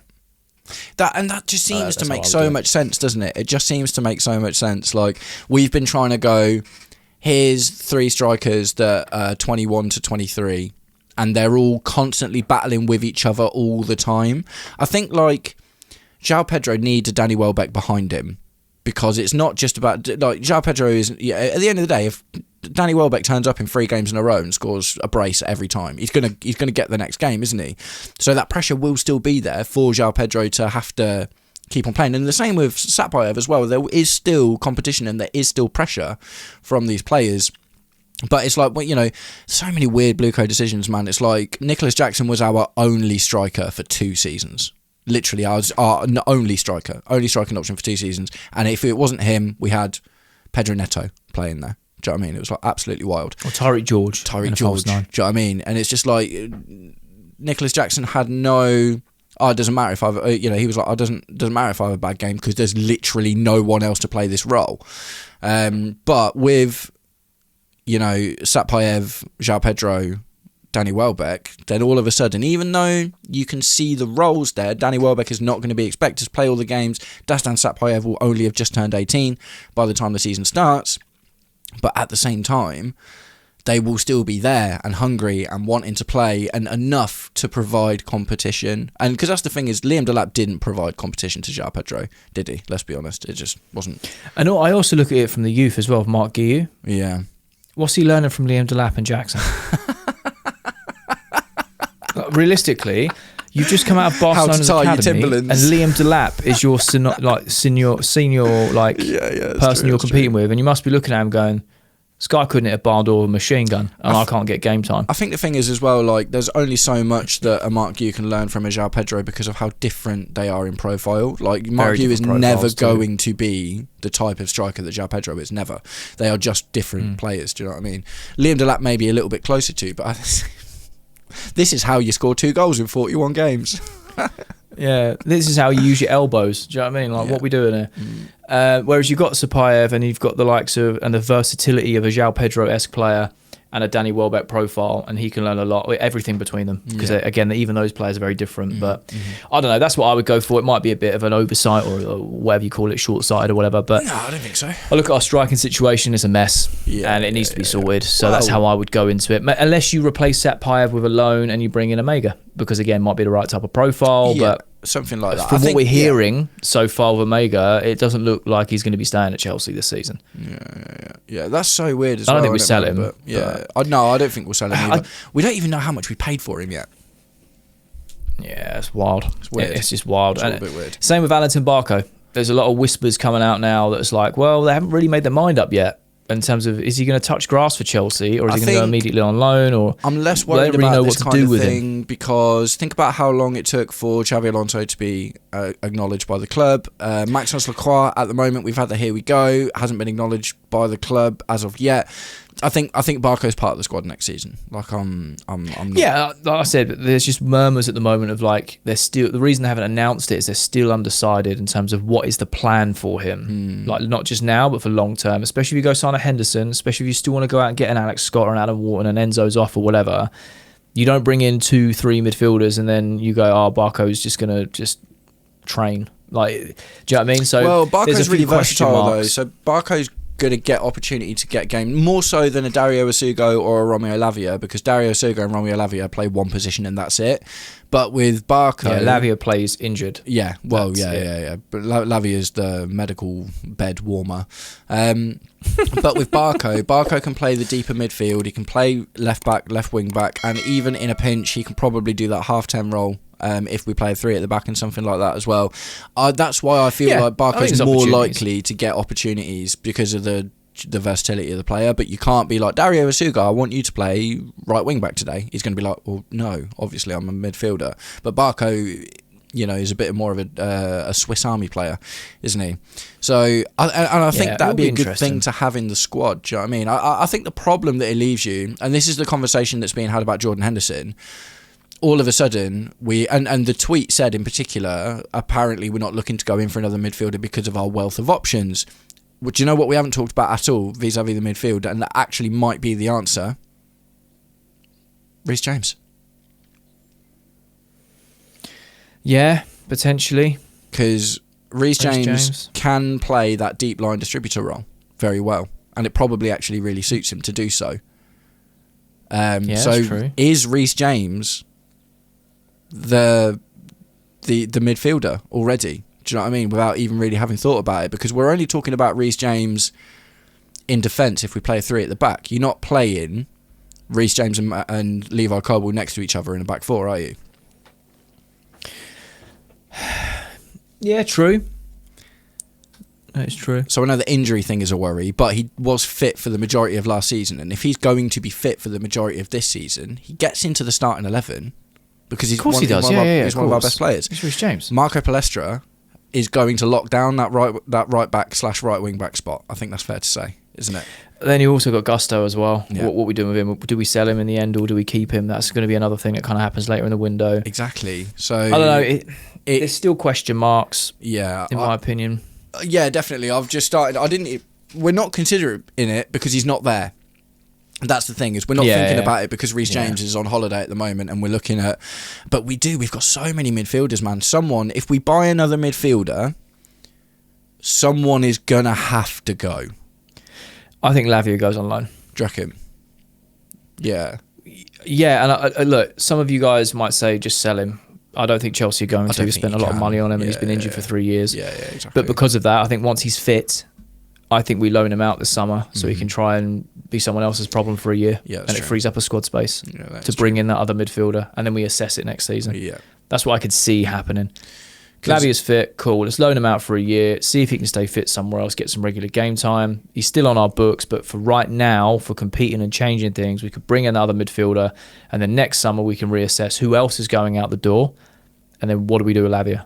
Because I don't know how much longer Chelsea can go, right, it's okay. We'll have him as part of the squad, and he plays 3 games a year. I think we are backing it's a waste of a squad space into a corner if we do buy it. Because the thing is, I want us to buy another midfielder because I'm still thinking in my head we don't have the partner for Moises Caicedo yet. 100%. But if Reece James is that partner for Moises Caicedo and we go out and buy another midfielder, then mate, we've got so many options, man. Like look. Reece James. Oh, where am I? Reece James, Moises Caicedo, Dario Esigo, Romeo Lavia, Valentin Barco, Jordan Henderson. I think I've missed someone. Enzo Fernandez. If he stays. 7 players for 2 spots in a season that we don't have Champions League football. Oh, and the new signing would make 8. Yeah, there we are. That's I mean, maybe Chelsea are looking at Asugo and Lavia as potentially non-existent because of their injury history. Yeah, it might be a bit more like technically 5 rather than 7. Esigo makes sense to keep as the backup to Caicedo though, because he's the only other. 100%. For me, it's going to have to be Lavia that goes at that point, and then I guess Barco. Like you say, maybe you're right actually, but we are. That's why I think that it might be one of those where the club are going, we want to move in a certain way, and the 2 people we've got question marks as of right now is Valentin Barco's sort of role in the squad, he is and put back on the left. Do you know what I mean? That's the thing. If Barco and all of a sudden you eliminate him completely from that midfield role, and you say, right, he might play there occasionally, but his main role is left wing back. But whatever. Well, someone's going to have to go. But then, 2 people are going to have to go, probably, and Lavia seems like one of them. Esigo, that seems like I don't actually think that's a good idea, just based on the profile of the player. Is the only other. Oh, we should definitely keep him. I'm just hoping he stays fit. Yeah. I hope he stays fit. So wild, but. Old man in the squad, mate. I'm here for it. Yeah, man. Some footballing fossils, as I like to say. I don't know if I like to say. I've just said that. Footballing fossils. Let us know your thoughts and opinions down below regarding Danny Welbeck and Jordan Henderson. Do you now believe, or do you now think this reaffirms that Blue Coat are fully back in Xabi Alonso? Do you think these signings make sense? Do you think they improve the squad? Do you think they're a massive waste of time? Would you have rather gone for other people? Like I said, for me, the sort of closing statement is Jordan Henderson looks like he's going to be a free. and Danny Welbeck's probably going to cost you 5 mil. Yeah. And for that, like, I take it all day long. Yeah. You know what I mean? We're not spending 45 million on an 18-year-old. Do you know what I mean? No, we're actually getting someone else, players in who know what they're doing. Mate, so 5 mil for 10 goals, $500,000 per goal. Yeah. I'll take it. Yeah, 100%. We'll take that all day long. So let us know your thoughts and opinions down below. Right, Jay, it's that time. We've talked about pre-season. We've talked about old people, football fossils joining the squad. But it's now the time for our favourite part of the week. It's time to talk about Chelsea hot takes. And they're hot today, man. Love they're the hot takes, bro. I love this section, man. You guys are absolutely smashing it with the hot takes that are coming in. We absolutely love it. Jay, how you feeling about hot takes this week? I love it, man. I look forward to it every week. And you guys kind of either DM me or you put comments in, you know, saying about how much you enjoy this segment. And obviously, look, we split this into individual videos. And you're like, how do I submit it? Or I've got this hot take and whatever. It's just so cool. And I think it's such a community thing. I always look forward to it. Like I've said to a few of you who have DM'd as well, we genuinely react to these when we record. So we screen grab them, we put them in a folder, and now we hear them for the first time. I think that's probably the bit I like the most about it, is like I genuinely don't know what's going to be said. So genuine reactions, man. It's all genuine. It's all genuine. And yeah, if you ever have a hot take, just find the last podcast video, get it in the comments, and that's kind of where we look for them and stuff. So this week, we've got a couple of doozies, but we're going to start with something a little bit special, actually, because our good friend Doobs from over on TikTok has blessed us with an audio hot take. So we're going to start with Doobs' hot take this week. I haven't listened to it. You haven't listened to it. Here we go. Gonna sound very reactionary. João Pedro will win the Golden Boot. Ooh, short and sweet. I love that. So, Doobs' hot take is João Pedro is going to win the Golden Boot. Is it even that reactionary, though, in the grand scheme of things? Yes, it is. He scored a hat-trick in the first pre-season game. Like, I love Doobs. I really do. And I know he's seen that game and gone, yeah, man, Golden Boot, it's in the bag, like it's wraps. He forgets Erling Haaland's in the league. Do you know what I mean? Like, yeah, no, but that's the only thing I look at. Let's talk about that, though. Erling Haaland under Enzo Maresca, without the likes of Rodri, Bernardo Silva, and Kevin De Bruyne obviously had already gone, without all of these guys around him as well, who didn't have an amazing season last season. He's still good, but there's a lot of change at City, man. There's a lot of change at City. There is a lot of change. There's a lot of change, but let's not undervalue the power of Erling Haaland. The many goals did he score for Norway in the World Cup? Yeah, no, that's I know he's got fair. Enzo Maresca and a lot of different, personnel changes in City. He had a bad season and still got Golden Boot. Igor Thiago played out of his skin, still couldn't get Golden Boot. Yeah, Igor Thiago was taking penalties as well. And do you know what? João Pedro hasn't been taking penalties. So that's an interesting caveat, actually. I would absolutely love to see João Pedro win the Golden Boot. And I think he is fully capable if Erling Haaland leaves, because he is unfortunately a goal-scoring robot, and he scores. He'll start the season and go, I'll score 10 in 2 games. Yeah, it is what it is, and then he might not have to score for 4 games, but then all of a sudden he'll I don't know. He just finds a way. He finds a way. What I will say, I'm not devaluing Erling Haaland at all, because I think he's absolutely incredible, but I am thinking, look at how well João Pedro did last season. And look at how much better he did as a striker when Enzo Maresca left. Oh, yeah, 100%. Like I said, I honestly feel like João Pedro could go do it. I think it just depends on what season Erling Haaland has too. I think if you give João Pedro penalties, then there's a shout for it. But if you don't give João Pedro penalties, then probably not. Yeah, I can see Pedro and Palmer and just many other players scoring hatfuls of goals this year. It's going to be a vastly different type of squad in terms of the way we play. And look, I get it. Like I say, I love Doobs, and it is very knee-jerks. Sees him score a hat-trick in pre-season. Like, yeah, it's in the wraps, bro. It's in the bag. That's it. That's all it is. It's done. And I get it. We're all like that. And I'm not devaluing Pedro or Haaland. I just look at it objectively and historically since Haaland's been in the league. One every year. So it's just good or bad season. I'm trying to be objective as well, right? Because the way I think about it is João Pedro disappeared for the middle of the season last year, basically. Yep. Didn't he? If João Pedro he was also playing with injury as well. Exactly. And if he hadn't have disappeared, would he have won the Golden Boot anyway? Maybe. There is definitely a conversation to be had there. If we can get if he stays fit for the full season, I'm not saying he scores hat-tricks every game, obviously. That'd be amazing, but I don't think that's going to happen. But even just looking at how well he did last season without penalties, and the fact that he went, 11 games without scoring?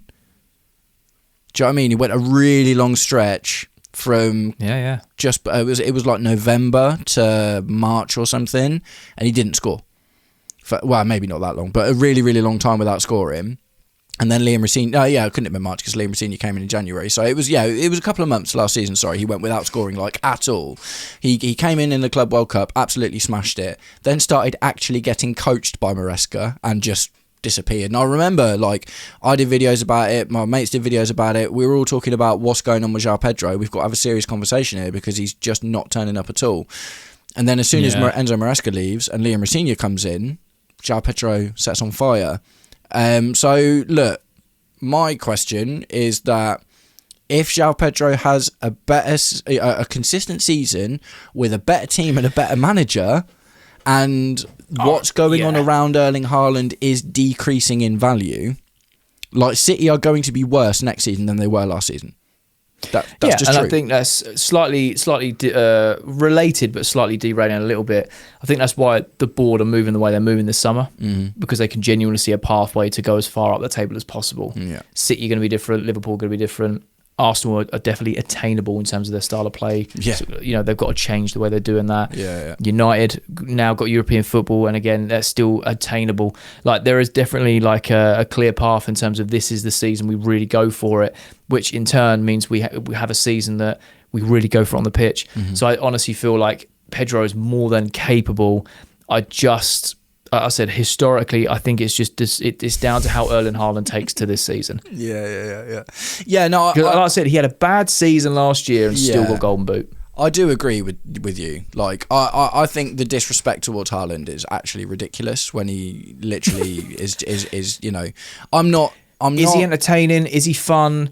Off the pitch, he's hilarious. Yeah. But in terms of putting the ball in there, he'll score you loads of tap-ins if needed. He'll score you I'm not underselling Erling Haaland as much as I just genuinely believe that João Pedro is at least the second best striker in the Prem right now. I think so. I wouldn't just disagree with that whatsoever. No. Wouldn't disagree. You could argue Igor Thiago based off of last season's performance because he scored so many goals. 7 penalties. The guy doesn't score goals when the games are televised. Yeah. So, yeah, that's true. And also 7 penalties, which actually, so his open play goals was 14, whereas João Pedro's, all of his goals were from open play. Very true. So, yeah, if Cole gave Pedro a few penalties here and there throughout the season, clears. Yeah. Or at least matches Erling Haaland. I think if João Pedro gets the opportunity to take penalties next season, I believe this is possible.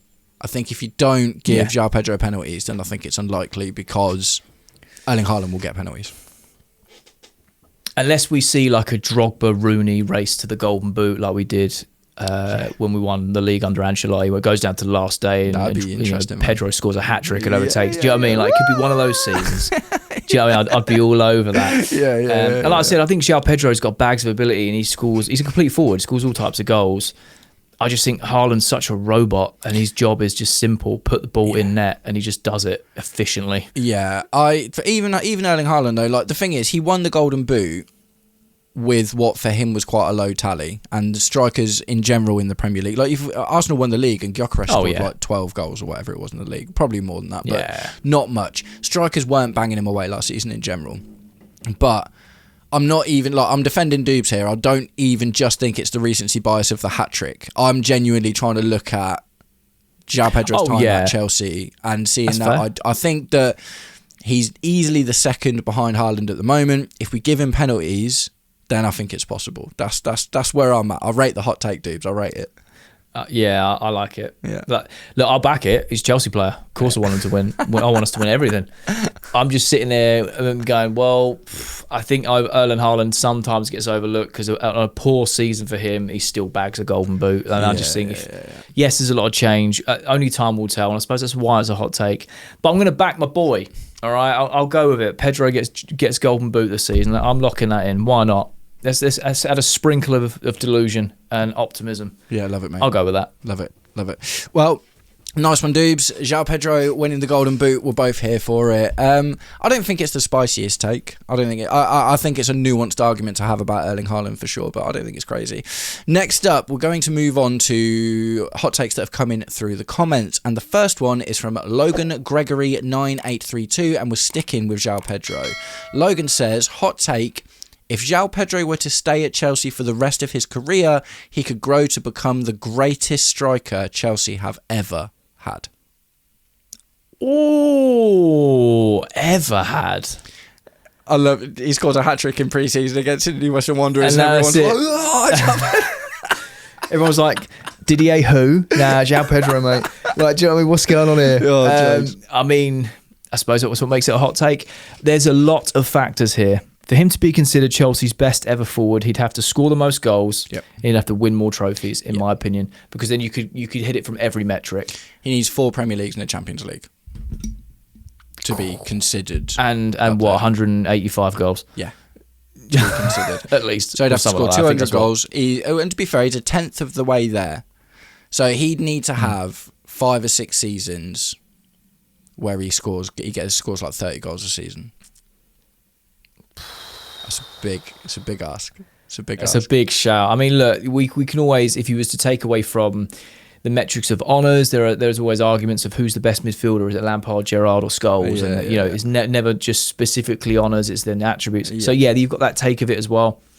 I don't think, and again, the older Chelsea fans that watch us as well, they might say that someone like Kerry Dixon or there might be some Bobby Tamblyn might just be better strikers than Didier Drogba, even though what Drogba did for Chelsea and the legacy he's had, right? I think it is objective, but for me, I think it's near on impossible to knock Didier Drogba off that perch. But like I've said in the last hot take, I would be all for it if it's someone like João Pedro, because he genuinely seems to love the club. He's the most complete forward we've had since Didier Drogba. Yeah, I would argue more flair than Drogba as well, naturally. My thing with this, I don't think João Pedro stays at Chelsea for his whole career. I don't think he would. I think that we might get 4 or 5 seasons at a push, and then I think he goes. I think so. Because the thing is, if he keeps on getting as good, if he carries on growing, maybe we keep him for the next 2-3 seasons and we win some stuff, and then someone's coming. Like already, but now Barcelona wanted to buy him for 100 mil, and we've said no. If he keeps on getting better, they're talking about Vinny Jr. for 160 million euros. They're talking about 170 for, who was it? I think Bradley Barcola. I think PSG wanted 170 million for Bradley Barcola. We're talking 200. If he scores 30 goals a season for the next 2-3 seasons, which I'm not saying is likely, but if he does or whatever, then he is a Barcelona or a Real Madrid or a Bayern Munich or someone, PSG. Someone's coming in with big bucks, and I think he'd probably go. I don't think he'd like... There's also the argument, if he starts winning Premier Leagues, Champions Leagues, FA Cups with Chelsea, he might be more inclined to stay, to build on that legacy. Well, you say that, but... It might be the club that wants to cash in on the price. Yeah, no, that is true. But I think about like Trent Alexander-Arnold, won the Premier League and the Champions League with Liverpool, could have stayed there and been a club legend forever, but was like, I want to go and try something different. True. True. And the weather is always going to be attractive to South American players as well. Spain is also always... they're massive institutions in terms of Barcelona and Real Madrid. Exactly. No one can really compete with them in that sense in the pool. I mean, the only argument you could say is like you look at someone like Diego Costa, considered one of our best ever strikers, who was only here 2 seasons. 3. But he won 2 Prems. 3 seasons. 3 seasons. He scored 20 goals a season, 2 years running, and then dipped up a little bit. But it's what he brought. It was 20. Then we dropped because that was the same season. So we won the Prem in his first season. Then his next one, that's when Hazard dropped off and everyone dropped off. And then we won. So it was Mourinho, Hiddink, and then Antonio Conte. So it was like bookend, but yeah. But yeah, he had good goal scoring years. It's what he brought to it. He loved the club and won trophies, and then he dipped. And he's still considered one of our best ever strikers, so maybe it's not honours heavy. I think they are a factor. Yeah. I don't know. I just think Drogba's achieved so much for Chelsea. I just don't think anyone takes the spot. I think football has changed as well. Like, I just think it's unlikely. Like, look, I think Reece James might stay here for his whole career. Do you know what I mean? I think maybe.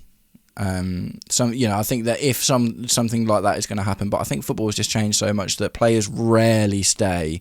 Like, look at even all these Man City players, Rodri, Bernardo Silva, Kevin De Bruyne. They won everything with City, and they could have stayed and carried on, but they all said, "Nah, do you know what? I want to go to Real Madrid. I want to go to Napoli. I want to go to whatever." Do you know what I mean? They all moved on because they wanted to take this next stage in their career. So I just think football today, you don't really see it, do you? I mean, look, even Jordan Henderson, Brentford. Do you know what I mean? And he went to Ajax and then circumvented and come round to Brentford. I just think it's so rare to have a player for his whole career now. It is, to be fair. Even if we have João Pedro till 28, I could still see him then spending a few years at a Spanish club, I think. So it's not even that I don't think he could stay here. I think if he stayed here, he's got the potential. Evidently, he's arguably now the best striker since Didier Drogba, because I think his GA was higher. I think so. Like I said, it's just Costa. He's a complete forward, and I think he has more flair than a player like Drogba naturally. But I agree with that. So I don't know. I think there's legs to it. Yeah, I think it's he probably won't stay at Chelsea for his whole career.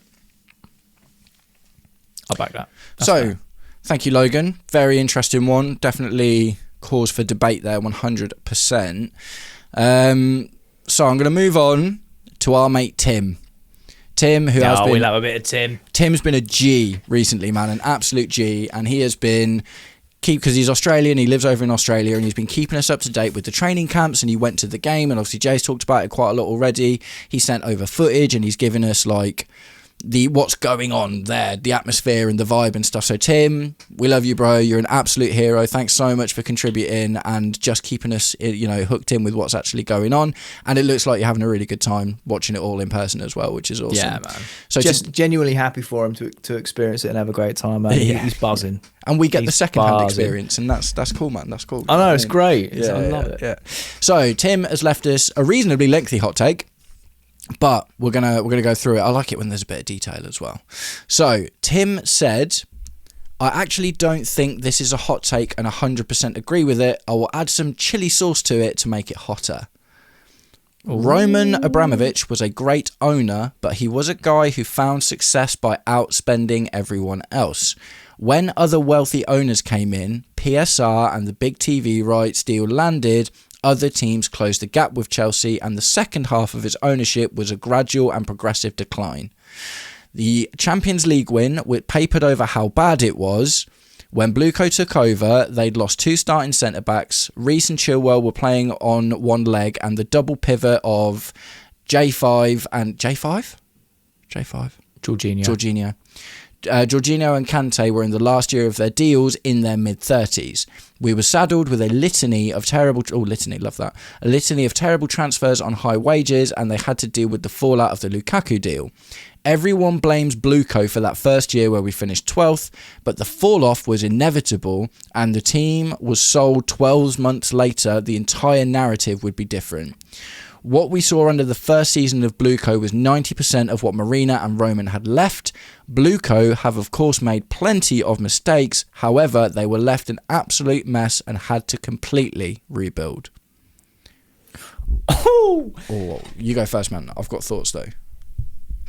Oh, I think Tim makes very good points there because he's added the layers of context. Look, you're right. Jorginho, Kante, mid-30s, a year left on the deal. The steady decline of Abramovich in the second half of his tenure, I don't know whether I agree with that fully, but I see his point because, I think he makes a good point with PSR, TV rights and other teams sort of trying to close that gap. And one thing I will ultimately say is any team that has a historical period of domination, have outspent everyone. That's just how the world works. City have done it for the last decade, and you could argue that, that fudged the numbers or whatever it may be. When Liverpool started having that dominant spell with City, they were also spending big money. Arsenal have spent a lot of money in the last sort of under the tenure of Arteta, and now they've just won a Premier League. You can argue whether or not they should have won more or less, whatever. But I think there's always a period where that dominant side outspends everyone else. I do believe that the gap was closed because, like I mentioned, 4 or 5 teams there that all did that. Whereas back when we were successful under Abramovich, it was United, Chelsea, Arsenal. That was it. And Arsenal weren't spending. United and Chelsea were. Liverpool were spending a little bit here and there, but it was basically us two going at it for nearly a decade, right? And then City come in with the money. So I agree with that to a degree. The decline side of it, is it decline or is it just more competition from other teams? I don't know if it makes it a decline of his ownership or if it just means that the league was more competitive. We still won trophies within that second half of his tenure too. I do agree that the Champions League papered over the cracks, because when you look at the team that won it, a front three of Werner, Havertz and Mount. All right, it's Thomas Tuchel's tactical genius and the players like throughout that squad that got us over the line. I think it's an honourable Champions League win, but I think it did paper over the cracks a little. I don't know. Blue Coat, as much as we don't like defending them, and they have done, like Tim said, plenty of mistakes. I know they kept saying that the club was poorly ran, and people get really offended by that. And I don't think they mean offence by it, but I think they are aiming at stuff like this: high wages, old players, got to get rid of loads of people. The fallout of the Lukaku deal. They had their plans. They wanted to come in. That side I agree with. It's the rest of it. Getting rid of the lunch ladies and putting their own in there, and getting rid of the medical team and putting their own in. That's the bit that I get a bit, you ripped everything. You might as well have taken the turf up and relayed it, I don't know. There's lots of layers to this. I'd be inclined to, as an overall, agree with Tim. Yeah, I don't know. What are your thoughts, Matt? Where's your head going with this? I agree with him 100%. 100%. Yeah? This is all stuff I've said before. All of it. When I was reading that, it was like I'd written it. I was like, that's wild. The context of the... look, me and you, we've had a reasonable amount of vitriol directed at us in the last year for not saying certain things or, stuff like that. And a lot of the people always talked about Roman. You remember the trophies? In the first half of Roman's tenure, he was winning everything all of the time. In the second half, he didn't adapt. So we were on the decline. I think it's inarguable that we were on the decline. I think if you look at the way that we won the leagues, it was by building a team that progressed. All of the leagues we won in the first half, the core was the same. Do you know what I mean? It was John Terry, Frank Lampard, Didier Drogba, Petr Cech, up until 14-15, where there were a few changes in that. Do you know what I mean?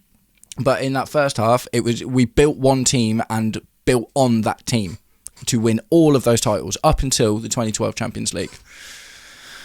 The second half of Roman Abramovich's era, whenever we won something, it was with a brand new team.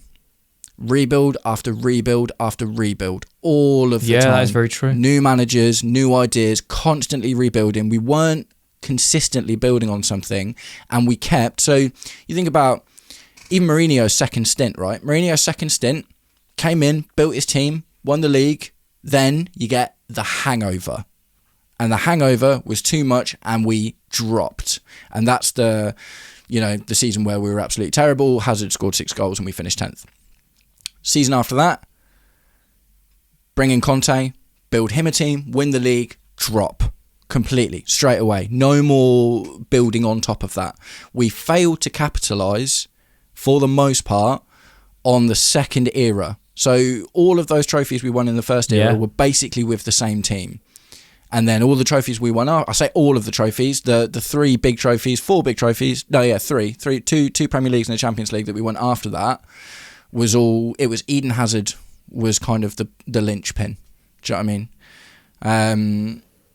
So, yeah, I actually do agree. I think that Roman Abramovich's tenure is looked on the whole as really rosy, and people ignore the fact that things were really bad. Like, I feel a little bit the same about Thomas Tuchel, to be honest. Thomas Tuchel winning us the Champions League was absolutely unbelievable, but our league form was horrendous towards the end of it, man. Really, really bad. Yeah. You could see why he was...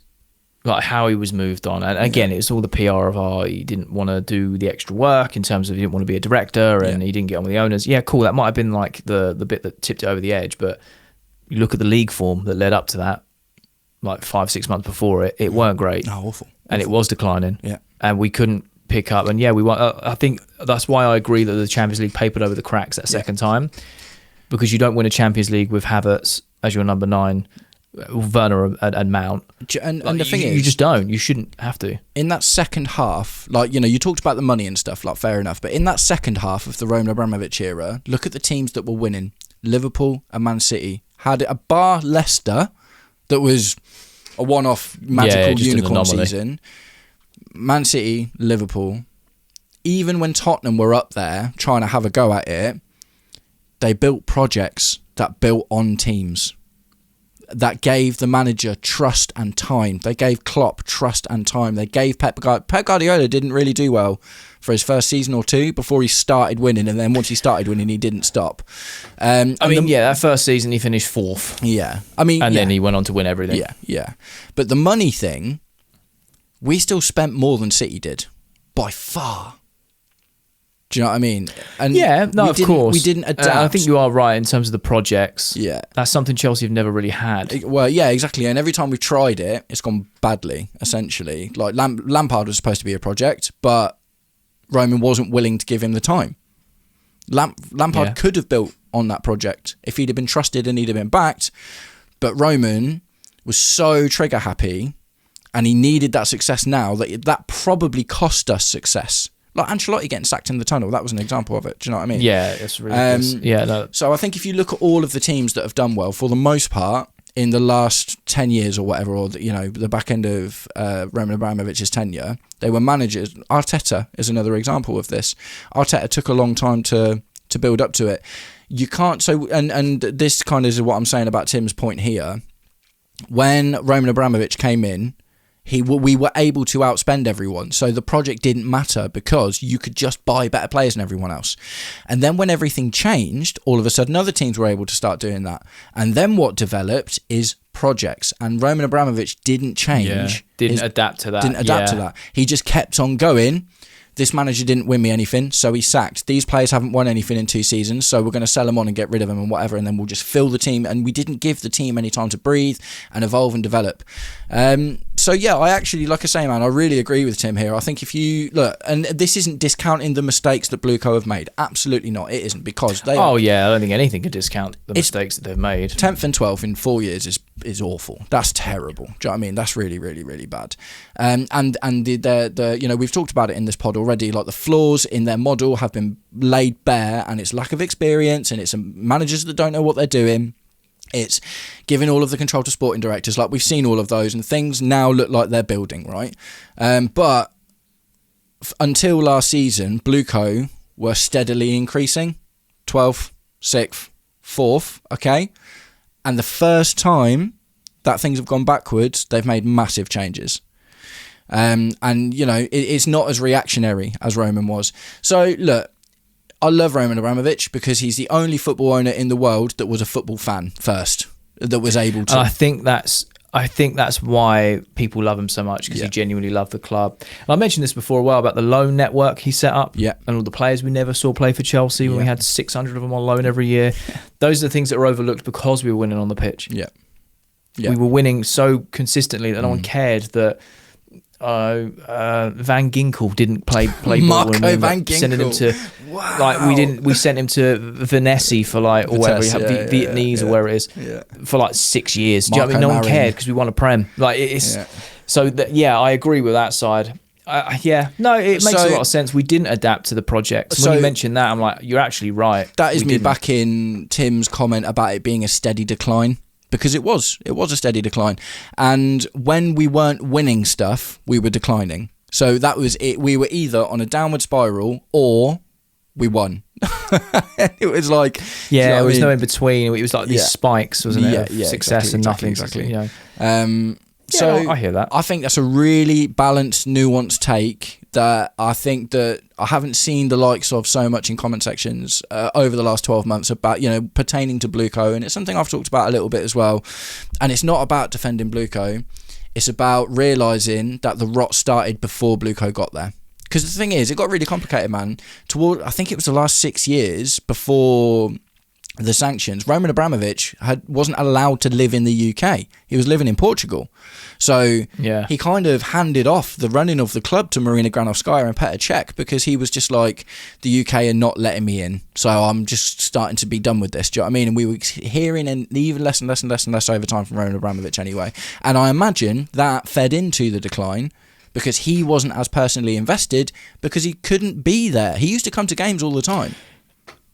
Also, Todd Bowley tried buying the club in 2018. That's interesting. Abramovich turned it down. Didn't know that.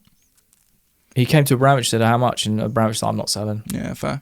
I think Abramovich... Very quick thing. ...wanted to fix the issue and get back in, but the UK made it really difficult for him. So I'm not even blaming Abramovich for the decline necessarily because I think a lot of people are angry in terms of the way the club was ripped away from him. Yeah. Do you know they still haven't... more so. They still haven't released the funds? No. Yeah. Government's still sitting on the funds. Like, cool. Because Abramovich wants to set up a foundation for anyone that's been affected by the many wars over the world over the last 5-6 years or whatever. Ukraine and a lot of the ones that have gone on. Like, he literally wants all of that money to go into a foundation to help these people, and the UK government are like, no. It was part of the clause of when he sold the club. Yeah. And writing the debt off, etc. for a clean slate for Blueco and whatever. Got a little bit deep and political there. Yeah. But, Tim. I really like that though, Tim. Honestly, I love that because we're all football fans. We're all passionate and we are all biased, right? That is just the truth. We are all biased towards our teams, of course we are. But sometimes you've got to zoom out and look at the bigger picture. And there's little things in there like, the team that Blueco took over. Kante's legs are gone. Jorginho, do you know what I mean? Havertz, Werner, Mason Mount, like you say, it was a miracle that we won the Champions League with those players. But they did come into a bit of a mess, and they made it messier. But yeah, I said this a few weeks ago. Maybe it's just Blueco's taken 4 years to get going, and now all of a sudden they're like, right, big changes needed. Now we've got the dust off and now we know what we need to do. Now, I think what will be very interesting is in 6 years' time, looking back at the first 10 years of Blueco. Yeah, that's true. Whether they sell or not. I know people are saying, 10 years and they have to sell, whatever. Yeah. Regardless of all that, just having that sort of reflection of the first 10 years of Blueco, how did they really do? Mm-hmm. It took them 4 years to get going, but what happens after this season? Did we go down? Do we go start winning stuff serially? Do we build one of these most dominant teams they're talking about? Is it going to be more financially stable, more viable? Is it going to be generating more revenue? Do we get a new stadium? Do you know what I mean? There's going to be all these sorts of things they've promised and stuff. I think that would just be interesting. Yeah, definitely. From the outside looking in of Abramovich's tenure being so long. I don't want it to come too quick 10 years because I'll be 43. Dude, wild, man. Do you imagine? Oh, mate, I don't want to think about that. But no, Tim, thanks, man. Love that. Really appreciate all the commitment with the communication and the images and everything that's been coming across recently. And thank you for this phenomenal hot take. Yeah, this is class. Thank you, man. Next up, it's a shorter one. We're going to move on to a hot take from the Convo 1208. And it simply says, hot take, it's actually true. Reece James and Lavia will be injured again this season and will be unavailable, but Chelsea will win the league. So, he thinks that Reece James and Lavia are both going to be MIA, but Chelsea are going to win the league without them. To add to that hot take, I would take that. If you said to me, Lavia and James can't play this season, but we win the league, yeah, all right, cool. Take it. Yeah. I mean, I'd kind of take that. Take it. I'd take that with anyone. I'd be like, if João Pedro and Cole Palmer aren't going to play, but we're going to win the league, I'd be like, yeah, cool, sweet. Because it means someone else gets that good. It would be sad to not see Reece James play or Lavia be fit. I mean, I say sad, Romeo Lavia hasn't been fit since he's been at Chelsea. Yeah. Other than the 2 games a year he plays against Liverpool. But So do you I know guess, what? I like the fact that he's standing on his 10 toes there. He's like, this is true, man. This is happening. These two are injured, but we win the league. I rate that. Yeah, it's interesting because Lavia being injured isn't exactly a hot take, is it? Like, that's, Reece James being unavailable for the majority of the season, that is a bit of a hot take, bearing in mind how available he was last season and the fact that I would assume his position is going to be adjusted to be more midfielder where he doesn't sprint as much to protect those hammies. So even if it was just Reece James won't play but will win the league, that's a hot take in itself. I think sprinkling Lavia in there as well, it's just like, That's a given. Look, let's talk about winning the league. Okay, let's do that. I think this year is the year that everything's wide open again. And I think that's why, I've said this a few times, I think that's why Bluco and Egbali specifically with Alonso are going to get these deals done, because they've looked at everything objectively and gone, now is not only last chance saloon for us in terms of the technical financial side of things, but from a purely footballing perspective, let's not mess about. No Pep, load of charges, loads of new managers in the top 6, lots of movement. We set the precedent. We go out and get the players that we need with the best manager there, and we just go for it and see what happens. So do you think we can do it then? Because I'm still honestly, how I genuinely feel is anywhere up to second feels open at the moment. I feel like the duopoly era is over, where it's been. That's what I'm saying. Man It is City, a Liverpool, new era. Man City, Arsenal. There's always been 2 clubs vying for the top spot. It feels like if Arsenal don't come in and kick on, then I think you're right. But if Arsenal come in and kick on, then anywhere up to second feels attainable. I agree. I'm just also going, I mean, look, what is it? The 28th of July, right? 29th. So very early on in the ball hasn't been kicked for the Premier League, right? Yeah. But I'm looking at the window so far. Yeah. No one wants to go to Arsenal, bro. Yeah, They've not made any improvements. That is true. They want these players. We've nicked Morgan Rogers off of them. Vinicius Junior was like, "Nah, I'm good, bruv. I'm staying at Madrid."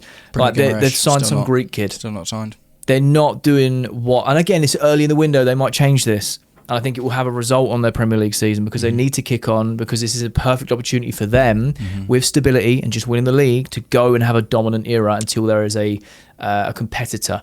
They've changed the rules now, the FA, in terms of the whole grappling and stuff, so they're going to have to adapt their play style a little bit. Yeah, they're bringing in some new stuff for the new year to make it easier, because they're basically they understand that because of Arsenal and how everyone else has been treated, and there's just been a lot of it, that they change the rules every year slightly anyway. I feel like the refs will be a bit hotter on Arsenal this year as well, just because they didn't. Also, no penalties. No against Anthony them. Taylor. So yeah. That's true. Oh, I'm scared to let myself believe. And this is the thing, we're in the middle of the window. I'm going to have a sprinkle of delusion. I'm going to say I'm not going to say we're going to win the league, but I think we can think it's possible. win the league if things click. Because like I said, I understand what you say about the duopoly. This is a prime opportunity for Arsenal to really take charge of that off the back of last season. But they're not moving like a Premier League winning club this window. And everyone's turning them down. They're like, nah, I'm good. Morgan Rogers was like, nope, I don't want to go there and play systematic football under Arteta. Play Brexit ball. No, I'm good. I'll go Chelsea that haven't got European football, but will allow me to be me as a player. Vinicius Junior, it was meant to be this big money move. That fizzled out in a day, because Vinicius was like, yeah, I ain't doing that. And Mourinho went, we ain't selling to Arsenal. No chance. So, it's all these little things. Gyökeres might be on the move. Yeah, really? Well, apparently, I don't know how true it is, but there's been reports coming out that Gyökeres might be on the move. If a right offer comes in or something, they might be going for someone else. They're struggling to sell. I just don't see them strengthening in the right way. And if they rest on their laurels to going into next season, then I think they're even more attainable. Do you know what as well? I think the only teams that have ever attained are teams that really dominated, and they didn't really dominate because City were in it until the last couple games, weren't they? Yeah, City clawed it back. They left it too late. If there was a couple more weeks to the title and the way it ended, I think City might have pipped it. And isn't there? There's only 3 teams that have ever retained the title or something. Yeah, United, Chelsea, And City. And City, back to back. Well, they did it 4 times in a row, didn't they? That's just wild. So, yeah. Yeah, I mean, look, I think it's open. Do you think we can do it without Reece James? Yes. Is that... I don't think Reece James is a player that makes or break winning the Premier League, winning an FA Cup, winning a Champions League, because Chelsea have won trophies with or without him. I'm not saying that he doesn't add, because of course he does. He's world class. But you look at an FA Cup final and you go, there's no Reece James. We've lost this then. He makes a big improvement. True. I mean, over a season, not just about... Because winning the Premier League isn't just about winning a game, is it? Of course, it's games. We've got Marco Palestro, we've got Malo Gusto at this point to be there. I just don't consider Reece James as a right back anymore. I literally just don't. Then you look at the options we've got on midfield. We're probably going to sign someone along the lines of Alex Scott or Adam Wharton. We've got Jordan Henderson coming in. I forget Lavia, obviously he's part of this hot take to not be there. Potentially Barco. You've got Asugo, Caicedo, Enzo. At the moment hasn't been sold, so let's just chuck him in there for the sake of it. You've got loads of options if you want to play him as a midfielder. So I think that we could definitely kick on and do something like winning the league without Reece James. It would suck because he is our captain, right? And he absolutely bleeds blue. But I don't know. You add Reece James in, it makes our team better for sure. Yeah. I don't think he's the be all and end all winning a league. Okay. I think he contributes massively, but he isn't a deciding factor. It's hot take in itself. Ooh, spicy. Maybe. Spicy meatball. Yeah. So, the Convo 1208, thank you very much. So, Jay's convinced me that we're going to win the league, and if we don't, it's now Jay's fault. And Jay also believes, I'm unsure actually, I think Reece James is such an integral part of our team when we play well, that I'm not sure about that. But for sure. I do get what Jay's saying though, at the end of the day, if we do go and get that other midfielder, then maybe it's possible. So we're going to move on to the last one now, which is from another one of our content creator friends called Peasy. Peasy is a TikToker, so go and check out his TikTok channel if you haven't already. Is he on YouTube, Jay? I think he might be actually. If he has, I'll put a link to his channel in the description as well. Sweet. So don't forget, smashing it this summer. Yeah, don't forget Doobs as well, obviously from the beginning of the hot takes, and we've got Doobs and Peasy, excellent content creators, so go and show them some love on their respective platforms. Peasy, it's not so much as a hot take compared to the one that we've just had. It feels like we're cooling things down a little bit, but Peasy is saying Chelsea will finish no lower than third this season. See, we're going from pure delusion to absolute facts. This is a statement. Do you know what I mean? Peasy's like no lower than third, and do you know what? I agree with that. Without me getting my entitlement on, right, and trying to be objective, I think yes, 100%. There's no excuse. We're recruiting in the right areas. We've got the right manager. We've got no European football. And all those changes I keep saying about Liverpool's new manager, City. Do you know what I mean? And Arsenal, are they going to retain it? Whatever. Fine. It allows 2 other teams to be better than us in the league. And if you are going to go down that route, I'd say potentially United because of how they kicked on last season. But again, they've now got European football, so who knows? I think Liverpool Arsenal's more likely than United, I've got a feeling that Iraola is going to do well at Liverpool. I look at their squad and go, it's insane. Yeah. They're $500 million worth of players that didn't really kick on last year. Well, yeah, exactly, and that's the thing. Even obviously all the talks are about who they signed this season or whatever, but they've still got all of last season's signings to come good for him. The likes of Kirkez, who played for Iraola at Bournemouth, which is why they bought him in the first place. Well, he didn't do that well last season, but probably will kick on. So I like it, and I think that third is well attainable. I think it is, for me, it just feels like City are going to be the nearly runs, man. Maybe this is just my anti-Maresca bias, but I just do not see them doing that well. I think, it's wide open for City in terms of what's going to happen. I think, unfortunately, for a lot of City fans that have grown up with City all whole life, of course, it's going to be a bit of a touch-and-go season because they've got a new manager. There's going to be players that are coming in and want to leave, and they've also got the charges looming over them. I know that's been going on for 3 years, and that's the excuse, but that has to stop at some point. Yeah, it's going to be soon as well, I think. And that is going to be a big deciding factor on what happens with City's season. I think that's why they haven't signed Could you imagine if City start the season with minus 60 points? Well, that changes everything. Yeah. Do you know what I mean? It does, doesn't it? Yeah, it does. Literally, it does. So I think even if they weren't, genuinely though, I think even if they weren't charged for next season, and I think they will be, I'm not sure if it'll be 60, but either way. Yeah, that's a bit extreme, but you know what I mean. I don't think, even without that, with the squad they've got, I don't think Maresca gets higher than 4th. Oh. Well, potentially, they lose Rodri. Exactly. They've already lost Bernardo Silva. John Stones is going. They've got Mark Gurhey and Kuzanov, Nico Riley, and Mateus Nunes at the moment as their back line, which isn't... It's not the same, is it? Yeah, it's not a Pep City, is it? Yeah. Yeah, do you know what I mean? And even City. their midfield, like Cherky looks really good, but obviously Rodri goes. That means Elliot Anderson's that guy. Who else have they? They can come in and get Gusto for 75 M's if they want. Yeah, they're more than welcome. Does that upgrade them that much, or does that just fill a hole? Fills a hole.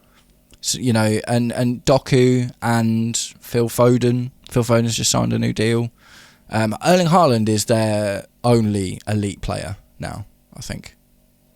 Elite. That's if Rodri leaves. Yeah, well, no, Rodri, I think pretty's nailed on to it. Real Madrid have started talking to him now.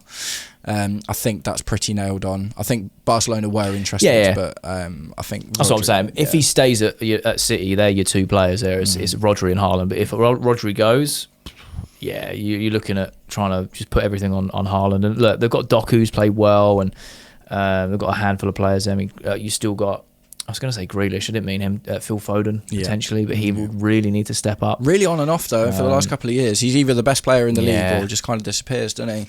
So, look. Exactly. I just think, look, if you gave... Pep struggled with this team with Rodri, who's the best midfielder in the world at the moment.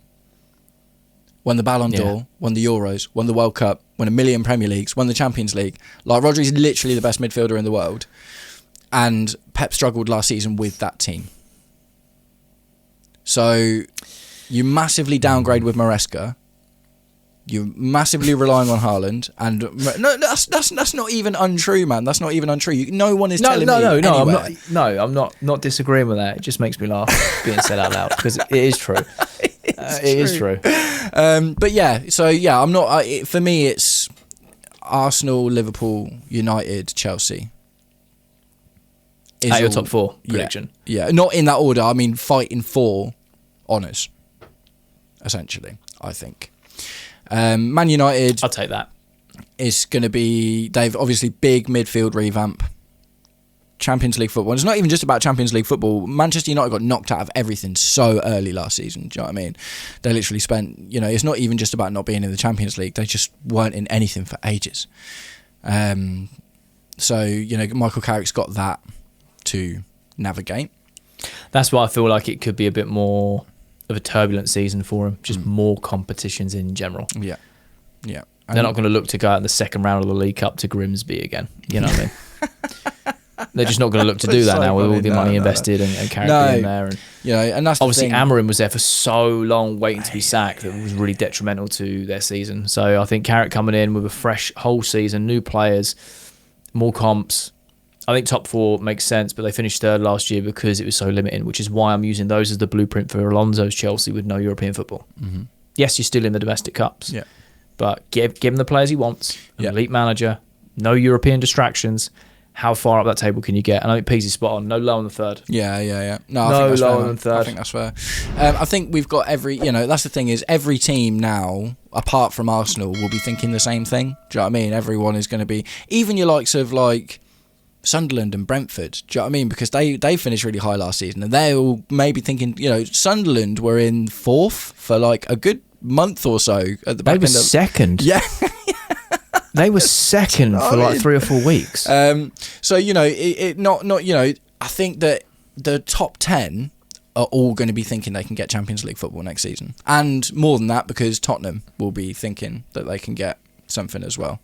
It'll be interesting to see 100%. How that goes. So, PZ, I think it doesn't even feel like a hot take. I feel like that just should be the minimum expectation. I won't be disappointed with 4th. after finishing 10th.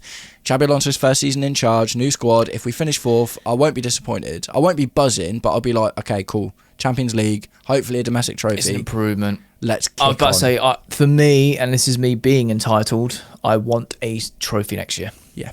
Give me the League Cup, give me the FA Cup. I mean, of course, give me the Prem. But, like, you know, if we're not getting the Prem, I want domestic trophies. League Cup makes most sense to me because it finishes so early. That is and Pep's always said this as well, that's the trophy that sets the tempo for the rest of the season. Yeah. If you win that, you get momentum to get the rest of them over the line. Albeit that it's not what happened last season because Man City won it and bottled the league. But no, it's not.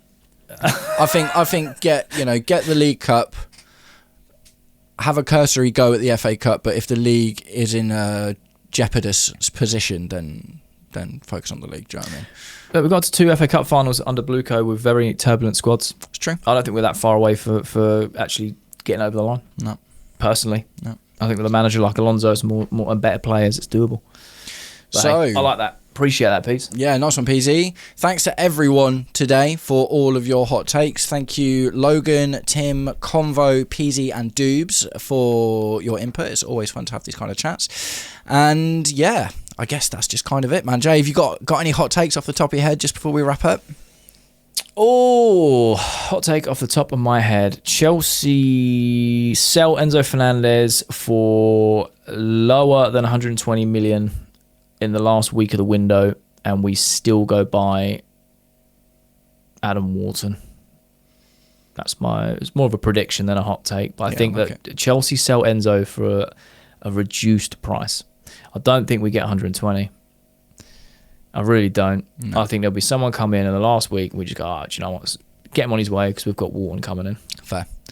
And just why not? Because at the end of the video, we go win the league. There we go. We win the league. Get Adam Wharton. Enzo leaves. We win the league. We're winning the league. Just out of spite of Enzo Fernandez. Enzo Fernandez is crying in 6 months' time, in a year's time, because Chelsea win the league without him after him being here for 4 years. Love it.